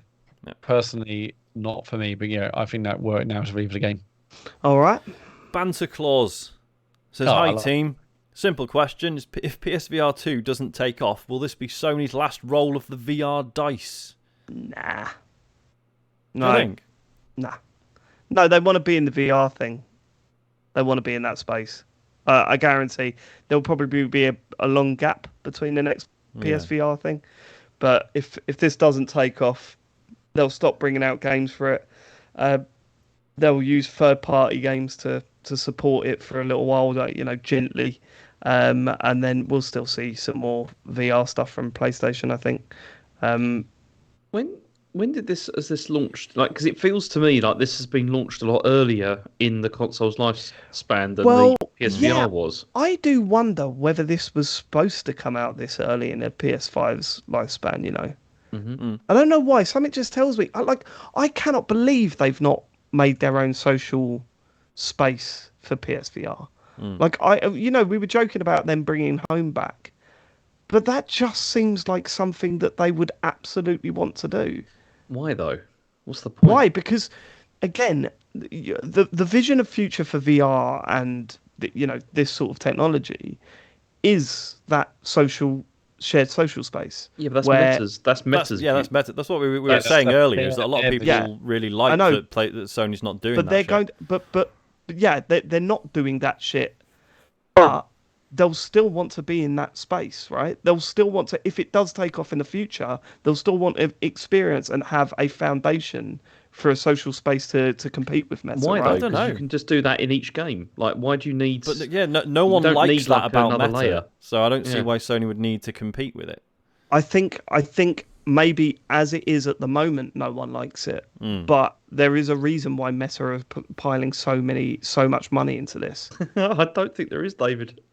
But here we go. So we're saying James Farley knows more about the future of VR than the people that have. No, I'm saying that I don't think. I know. I'm saying that I don't think Mark Zuckerberg knows what the future of technology is going to be any better than generally other people would do. I think this is something he wants it to be. That doesn't mean that's what it is actually ultimately going to become.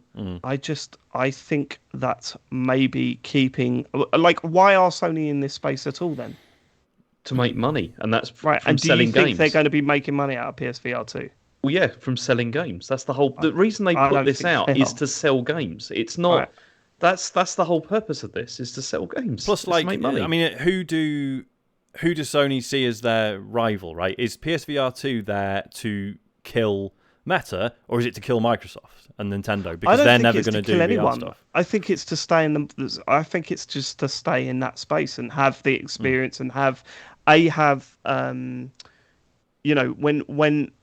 if things do take off, right? Let's put it that way. If things do take off for VR in a mainstream way, they'll have that legacy there of saying we've built up PSVR. We're not starting it from fresh. Microsoft coming out with their own headset they're going to be way behind in that two space, generations behind on. So I genuinely think that they're just in it at the moment to stay in it. Yeah, I'm sure that's true, but I think their focus is games and entertainment. That's the two things that I think that they're going to focus on. I mean, with entertainment, maybe that means like VR films or something like that in the future. But it's certainly not the Meta side of wanting it to I don't be see like what a the harm would be workspace. of developing a PlayStation Home for PSVR2. I don't see the downside of that. I don't understand what the downside. I genuinely think it could just be that people hate the metaverse shit.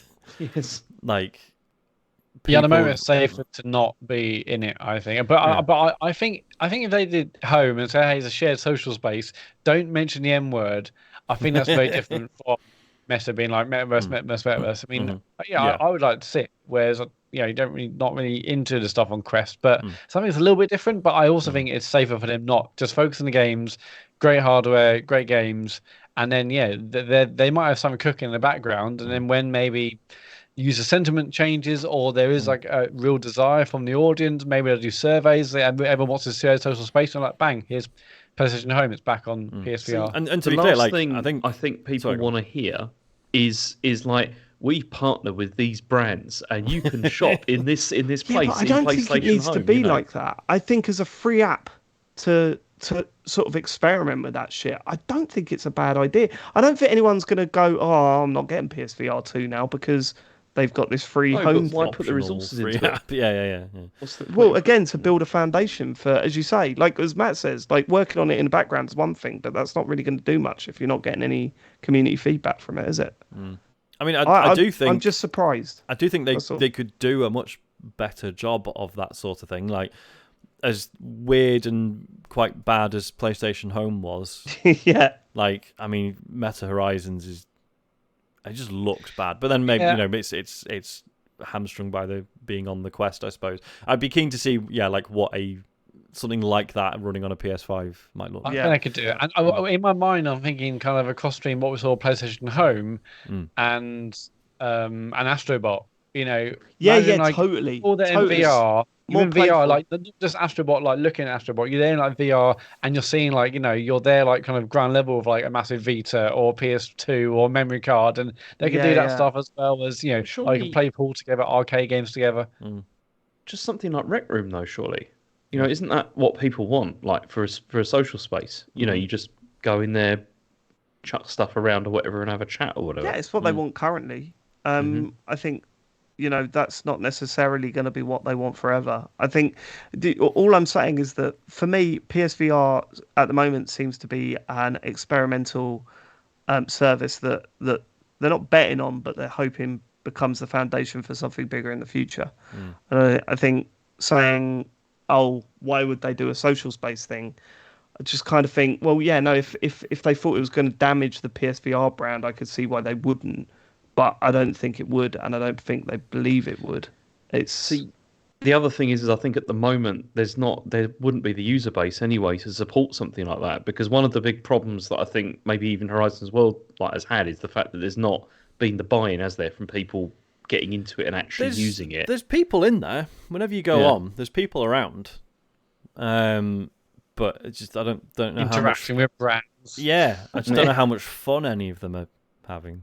It's funny you mentioned about the mainstream thing, David, and like as part of, I'm not sure if James mentioned it earlier, but they mentioned it was reported, or maybe it was mentioned by Meta exec that they sold 20 million Quest headsets.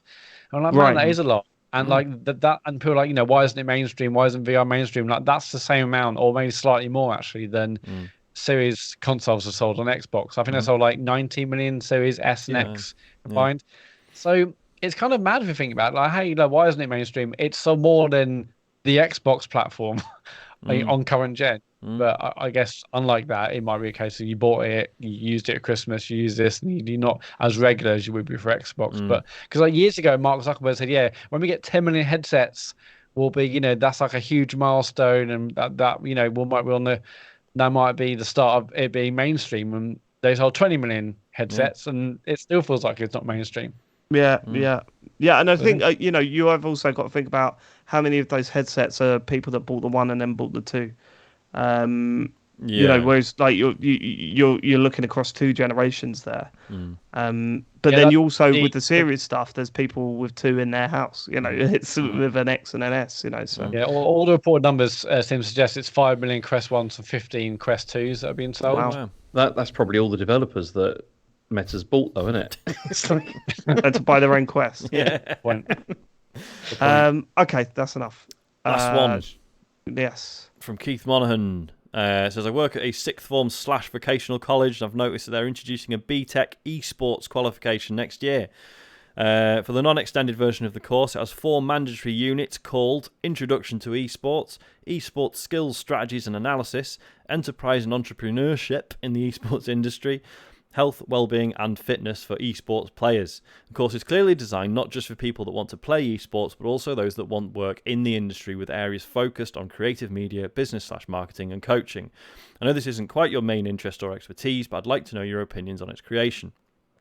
Given that film studies is a long-established qualification at A-level, do you think there is merit in creating... There's a typo. In creating... Yeah, no, I think I probably said a degree. Yes. Merit in creating a degree. It'd be aimed at those that want to work in the computer games industry rather than individuals that can code or play at a high level. Can you recommend at least 1 unit each that you think should be covered in the syllabus, and who amongst you would be the most qualified to deliver it? Yeah, so I remember I read this earlier. I think that those words have been deleted, possibly by James. It's hard to say at this point. Basically, What the hell? I'm just sitting here. Would it be worthwhile having a computer game studies course like you get media studies course? Yeah. I think mean, that's yeah, why not? valuable, right? That is out there, right? There's absolutely out there.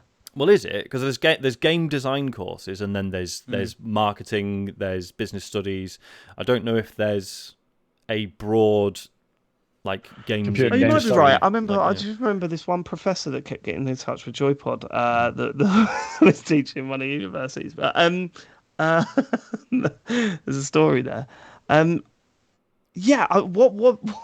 would you teach? I mean, Matt, marketing, right? Easy. Yeah. Lovely old job. Yep. James, I've got T- nothing. T-pose narrations. He can't even talk directly into the microphone, Dave. He's done for the night. He's done. James Farley's done. What's the matter, James? This is a really... The thing is, right, this is a really interesting email. I think this is really interesting, this whole thing.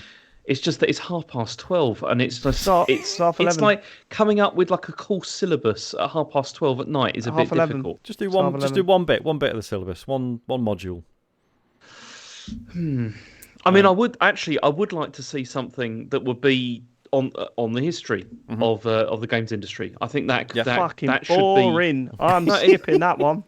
I'm skipping that that's- module, mate. Yeah, I'm off to drink 50p that- pints. that could provide really interesting context. I think for where the industry has come from, and then where it could potentially go. I think you could do something really. Could you interesting open on it with the video game industry is $50 billion? Game music has moved on from the bleeps and bloops of the 1970s. I think there's something. Space Invaders. I think you could definitely do a module on like media literacy, but focused on video games, right? I think that's still something we're behind with. Like when you look at, it's like The Last of Us. I haven't finished it, but I know what happens at the end.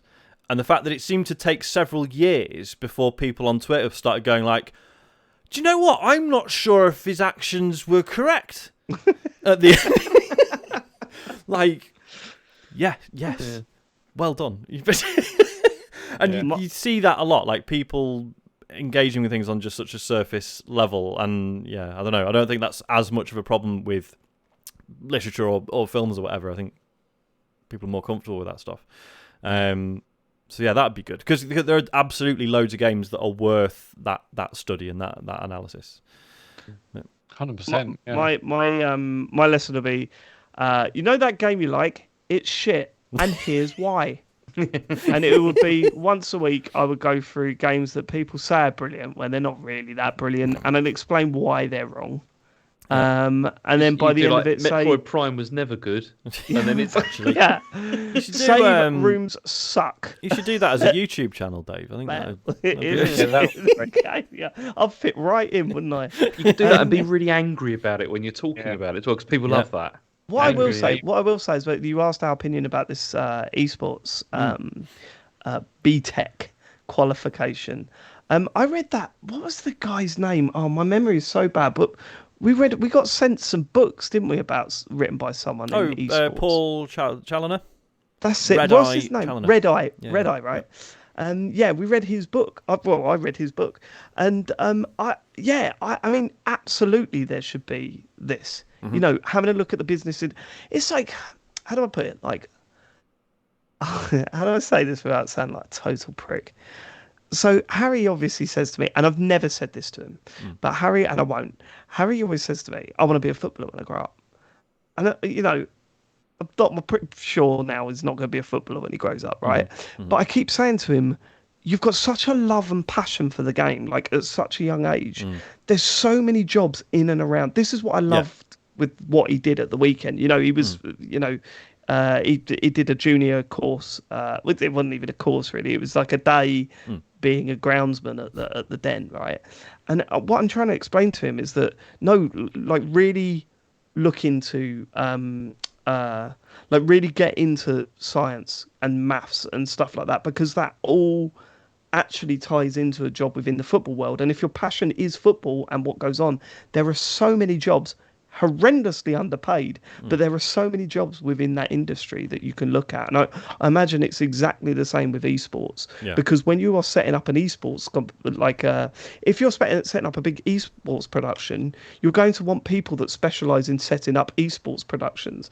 It's not all about, oh, you learn how to play this game really well, you know, but there's so many jobs within that industry that I think, yeah, there absolutely should be tech qualifications for this sort of stuff, and it's a natural thing for it to start happening. But you're right, you know, again, it feels a little bit weird with games development and games publishing, because it feels way more focused on, you know, certain routes that you can take, rather than yeah, it's weird, isn't it? I mean, I don't know about getting into the industry at all, so I can't really comment. But I mean, what I will say is that seeing courses like this spring up is really, it just shows how far esports has come, especially, you know, it's crazy. Because it's funny, like, to think even, like, when I was at high school, and was picking GCSEs, or maybe people talking about picking A levels, it was like, if you wanted to be a developer, a programmer, you had to do maths.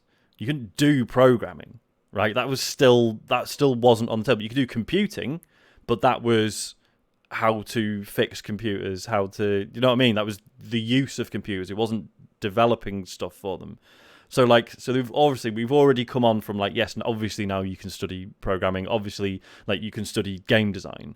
Yeah. So yeah, it's like you say, it's just continuing to sort of widen that umbrella, isn't it? And like, yeah, like, if you want to be in the games industry, you don't have to be a streamer, an esports athlete, a developer. There's so many other things around that. What was that? What was that look for? I just caught James napping then for a second. He just closed his eyes for a second then. And then he looked up and saw me looking directly at him. Let's let James go to bed. Yeah. Should we wrap this up then, Matt? Do you want to go with the socials? Thursday, Bill's Mystery Mansion, Sean? I don't know. I feel like I want to do something different this week before I do a different Mystery Mansion thing, because I've done the Echoes games, or at least the ones I can understand, because the rest are in German. You got a whole new set, haven't you? I saw you you had like a few more boxes of other ones. Yeah, so I've got some Exit the Game things, the escape rooms in a box. So I do want to do those, but I don't know, like maybe have a break for a week or two. But I want to stream something else. I just haven't decided what. Thursday night. See you there. There will be some Thursday night from 9 p.m. on twitch.tv/TCGSCO. On Friday from 9, Hitman, James. That's still happening, right? Yes. Awesome. So Friday from 9, Hitman. If you missed both of them live. Hitman VR yet on the PSVR2? Say again? Can you play Hitman VR yet on the PSVR2? There was on the original, wasn't there? I wonder if it wasn't very good, though, was it, sadly? Was it? I thought it was really good. No? Shame. It was funny for a bit. I'd still like James to try that. Yeah, to be fair, I'd still watch I'm James. playing it on Xbox, though, at the moment. But never mind. Okay. But yeah, if you miss them live, you can go on YouTube, search TCGS, and you'll be able to watch the VODs of them and all of other streams, including James and I's PSVR2 stream from the weekend. If you have Amazon Prime, you've got Twitch Prime Gaming, connect your account, you get one free sub, go to our channel, give us your free sub, Jobs are good. And the Patreon is patreon.com/TCGS. The bonus show will be out this week.